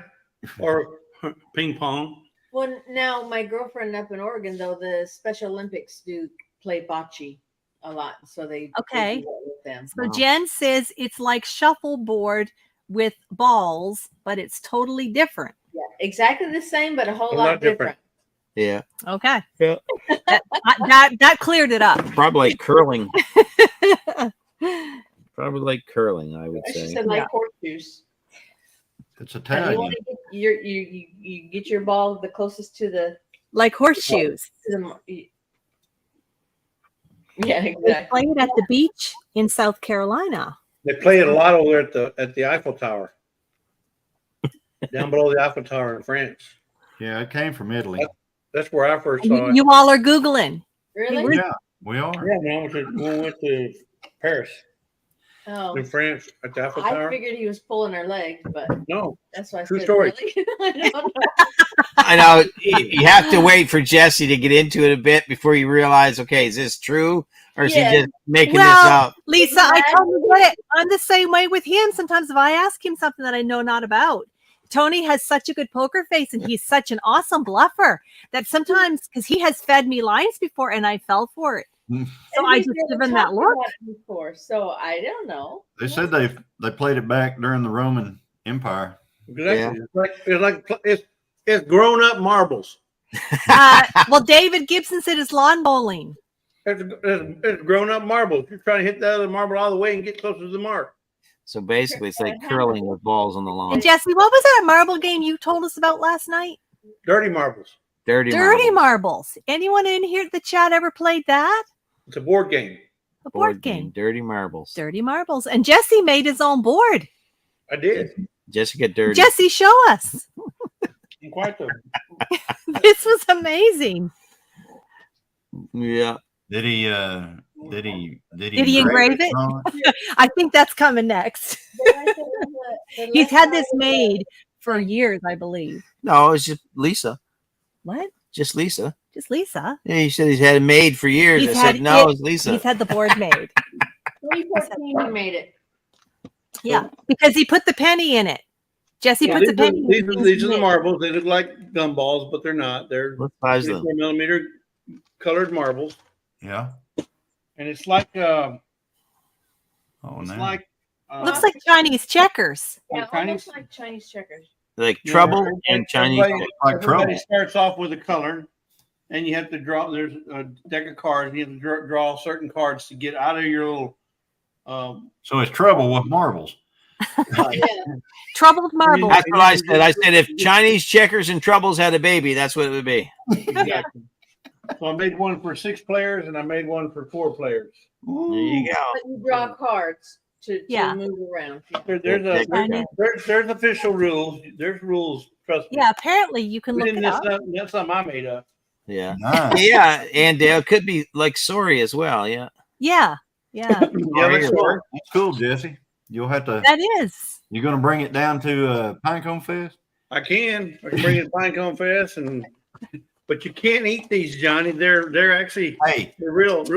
let me They're tell you delicious. something. You can't eat them. My dad, his boyhood game was marbles. They played marbles all the time. And the marbles that they had way back then during the Depression were not perfectly round. Right. Yeah. So they just had, glass dollops is what they were. And so I have his marble collection from whenever he was a young boy. And Oh, that's that was neat. Well, Johnny, don't lose your marbles. that was his favorite thing was playing marbles whenever he was a small kid. That and Mumbly Peg. And y'all know what Mumbly Peg is.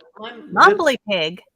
Yeah, y'all know This what game right Mumbly here Peg and is, right? another game of cards we call Hand and Foot are probably our Uh-huh. Oh yeah, we play hand and two foot. favorite games to play with All right. other couples. Hand and Foot. In Like the chat, canasta. in the chat, folks, tell them what Mumbly Peg is. I can't even spell it. Mumbly Peg. Mumbly Yeah. Pig. Yeah. Johnny, when was your dad born? What year? He was born in 1920 something.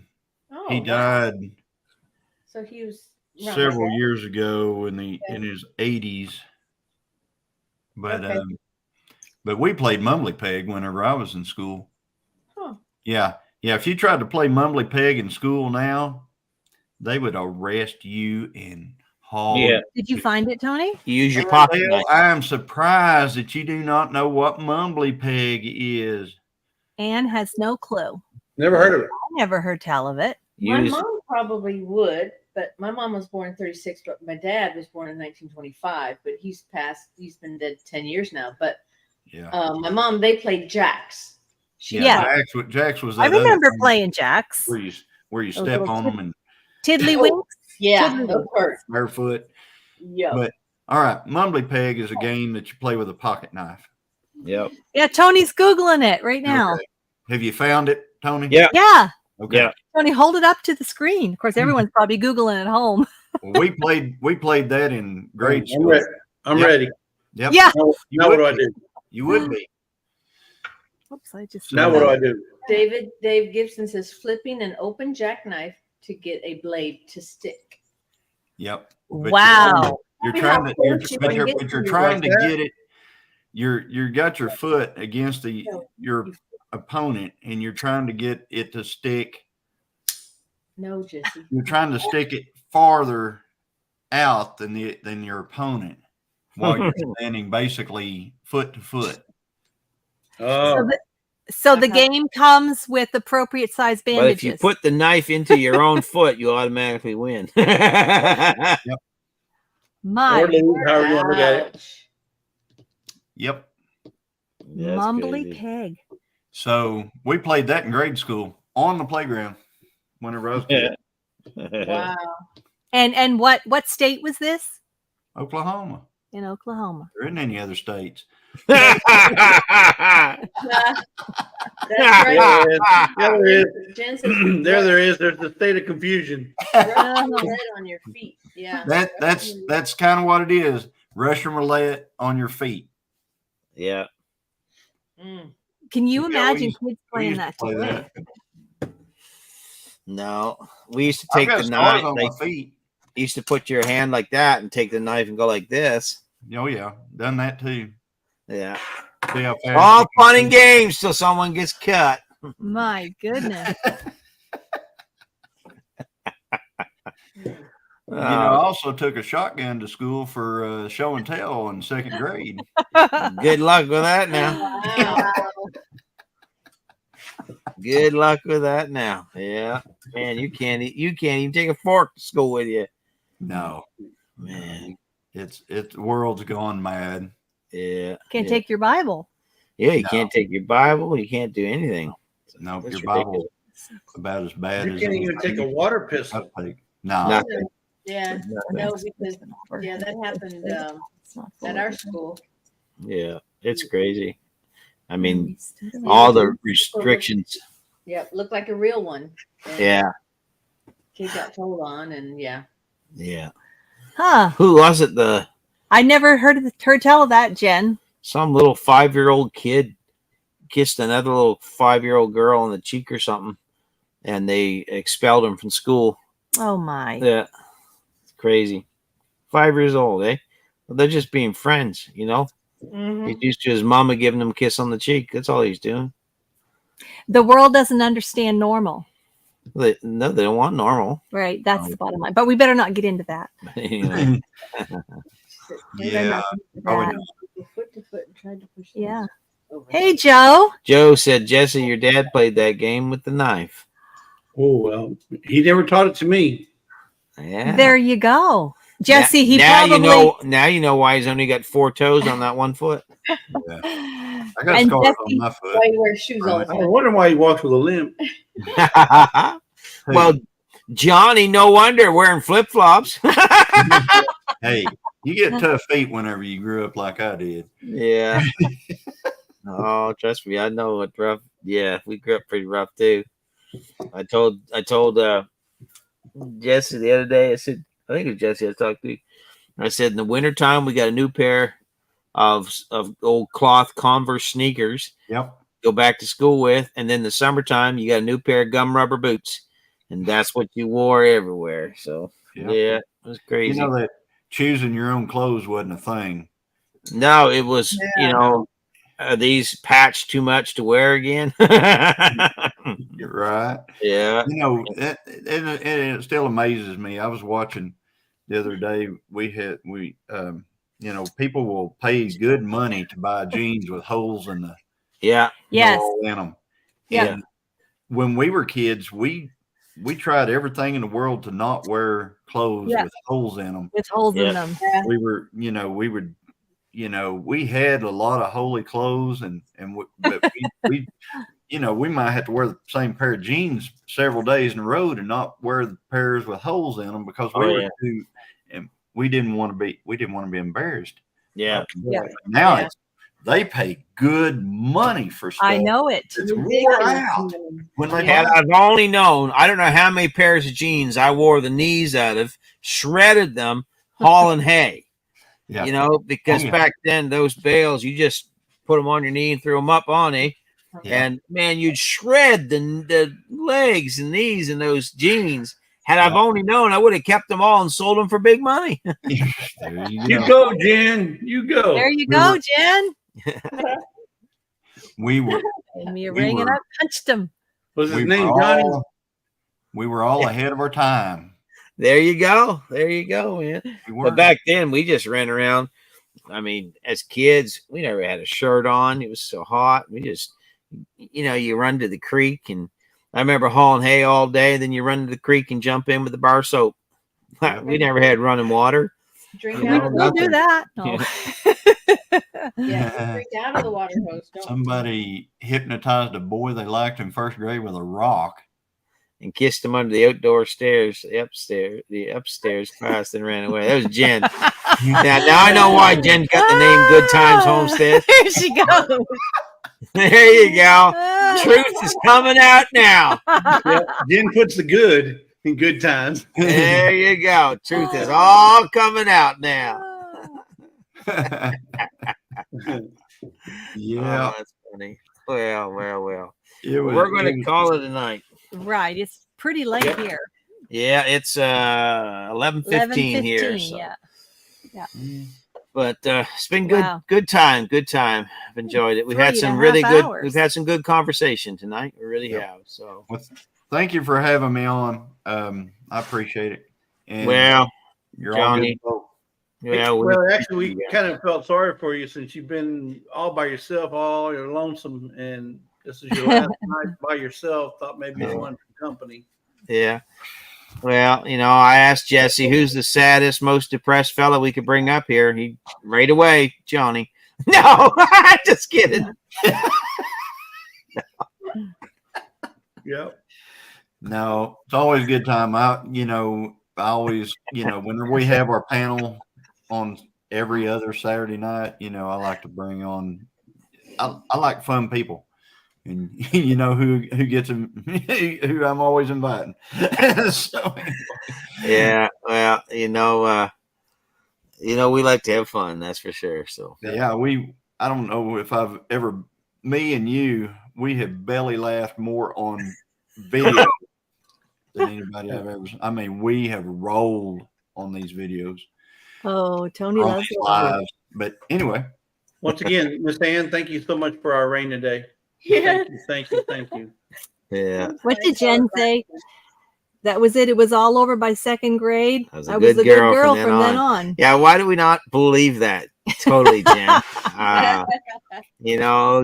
Yeah, maybe. Well, she was because that's why it's good times. Yeah. All information shared in this live stays in this live. It's on the internet. It's forever. Yeah. It's forever. And you better believe it. So, hey, everybody, we want to say thank you to everybody on here. And Jesse and Lisa, thank you. Love you guys. Like, Jesse's my brother from another mother.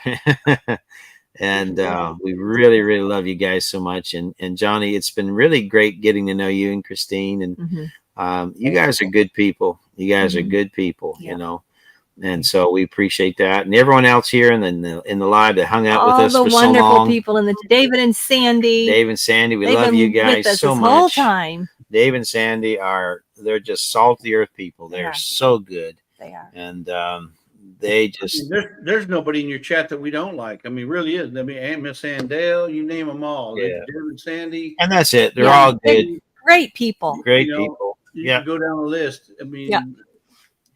Everybody on here they're good people, I'm going to try to find some. No, I'm just kidding. Even the people from the UK. Yeah, you know, I mean, they can't keep up with big dogs. They've all gone to bed. They've all gone to bed, but they can't keep up with the big Can't dogs. keep up with the big dogs, right? But anyway, it's been fun. And you guys, thanks again. We love y'all. And just have a great rest of your week. You guys, who's live this Saturday? Jesse, you? We are. We are. Okay. Live at And 5. you got 62 thumbs up right now, it looks like. Oh, cool. And you're Thursday? Thursday at 5. Thursday at 5. Yeah. Right. Thursday God's at 5. Thursday Start at off 11. Homestead Hang 5 Central Time. 7 hour time. Hey, Johnny, I wanted to say to you, I appreciate the invite last Saturday night, but I kind of had a rough day. I just wasn't feeling great, but my mind was really on Sunday morning too. And so I just wanted to keep in that vein where I could, you know, keep my head clear and stuff like that. But I appreciate the invite, and hopefully, you know, I can join you again. I hope you don't hold that against me. Oh, so. no. Hey, I don't hold anything against anybody. Now, hey, Joe, Jesse's dad's in here. Joe, we love you, buddy. And just keep on keeping on, my friend. Enjoy that new bed. And you got his thing earlier, right? That was Joe left. Okay. Remember all the safety has gone up 100% since Joe left? I did not. He had forgot that. You put yeah. I got it. Here's your sign that says 100%. Safety has gotten 100% better since Joe left. Yeah. On the job site, safety's gone up on the job site 100% since Joe left. Yeah. But anyway, Joe left. But you guys take care, and we'll be talking to you all again real soon. So until then, God bless. Get some rest. And we'll see you all back here later. All right. Good night, everyone. God bless you. Bye-bye.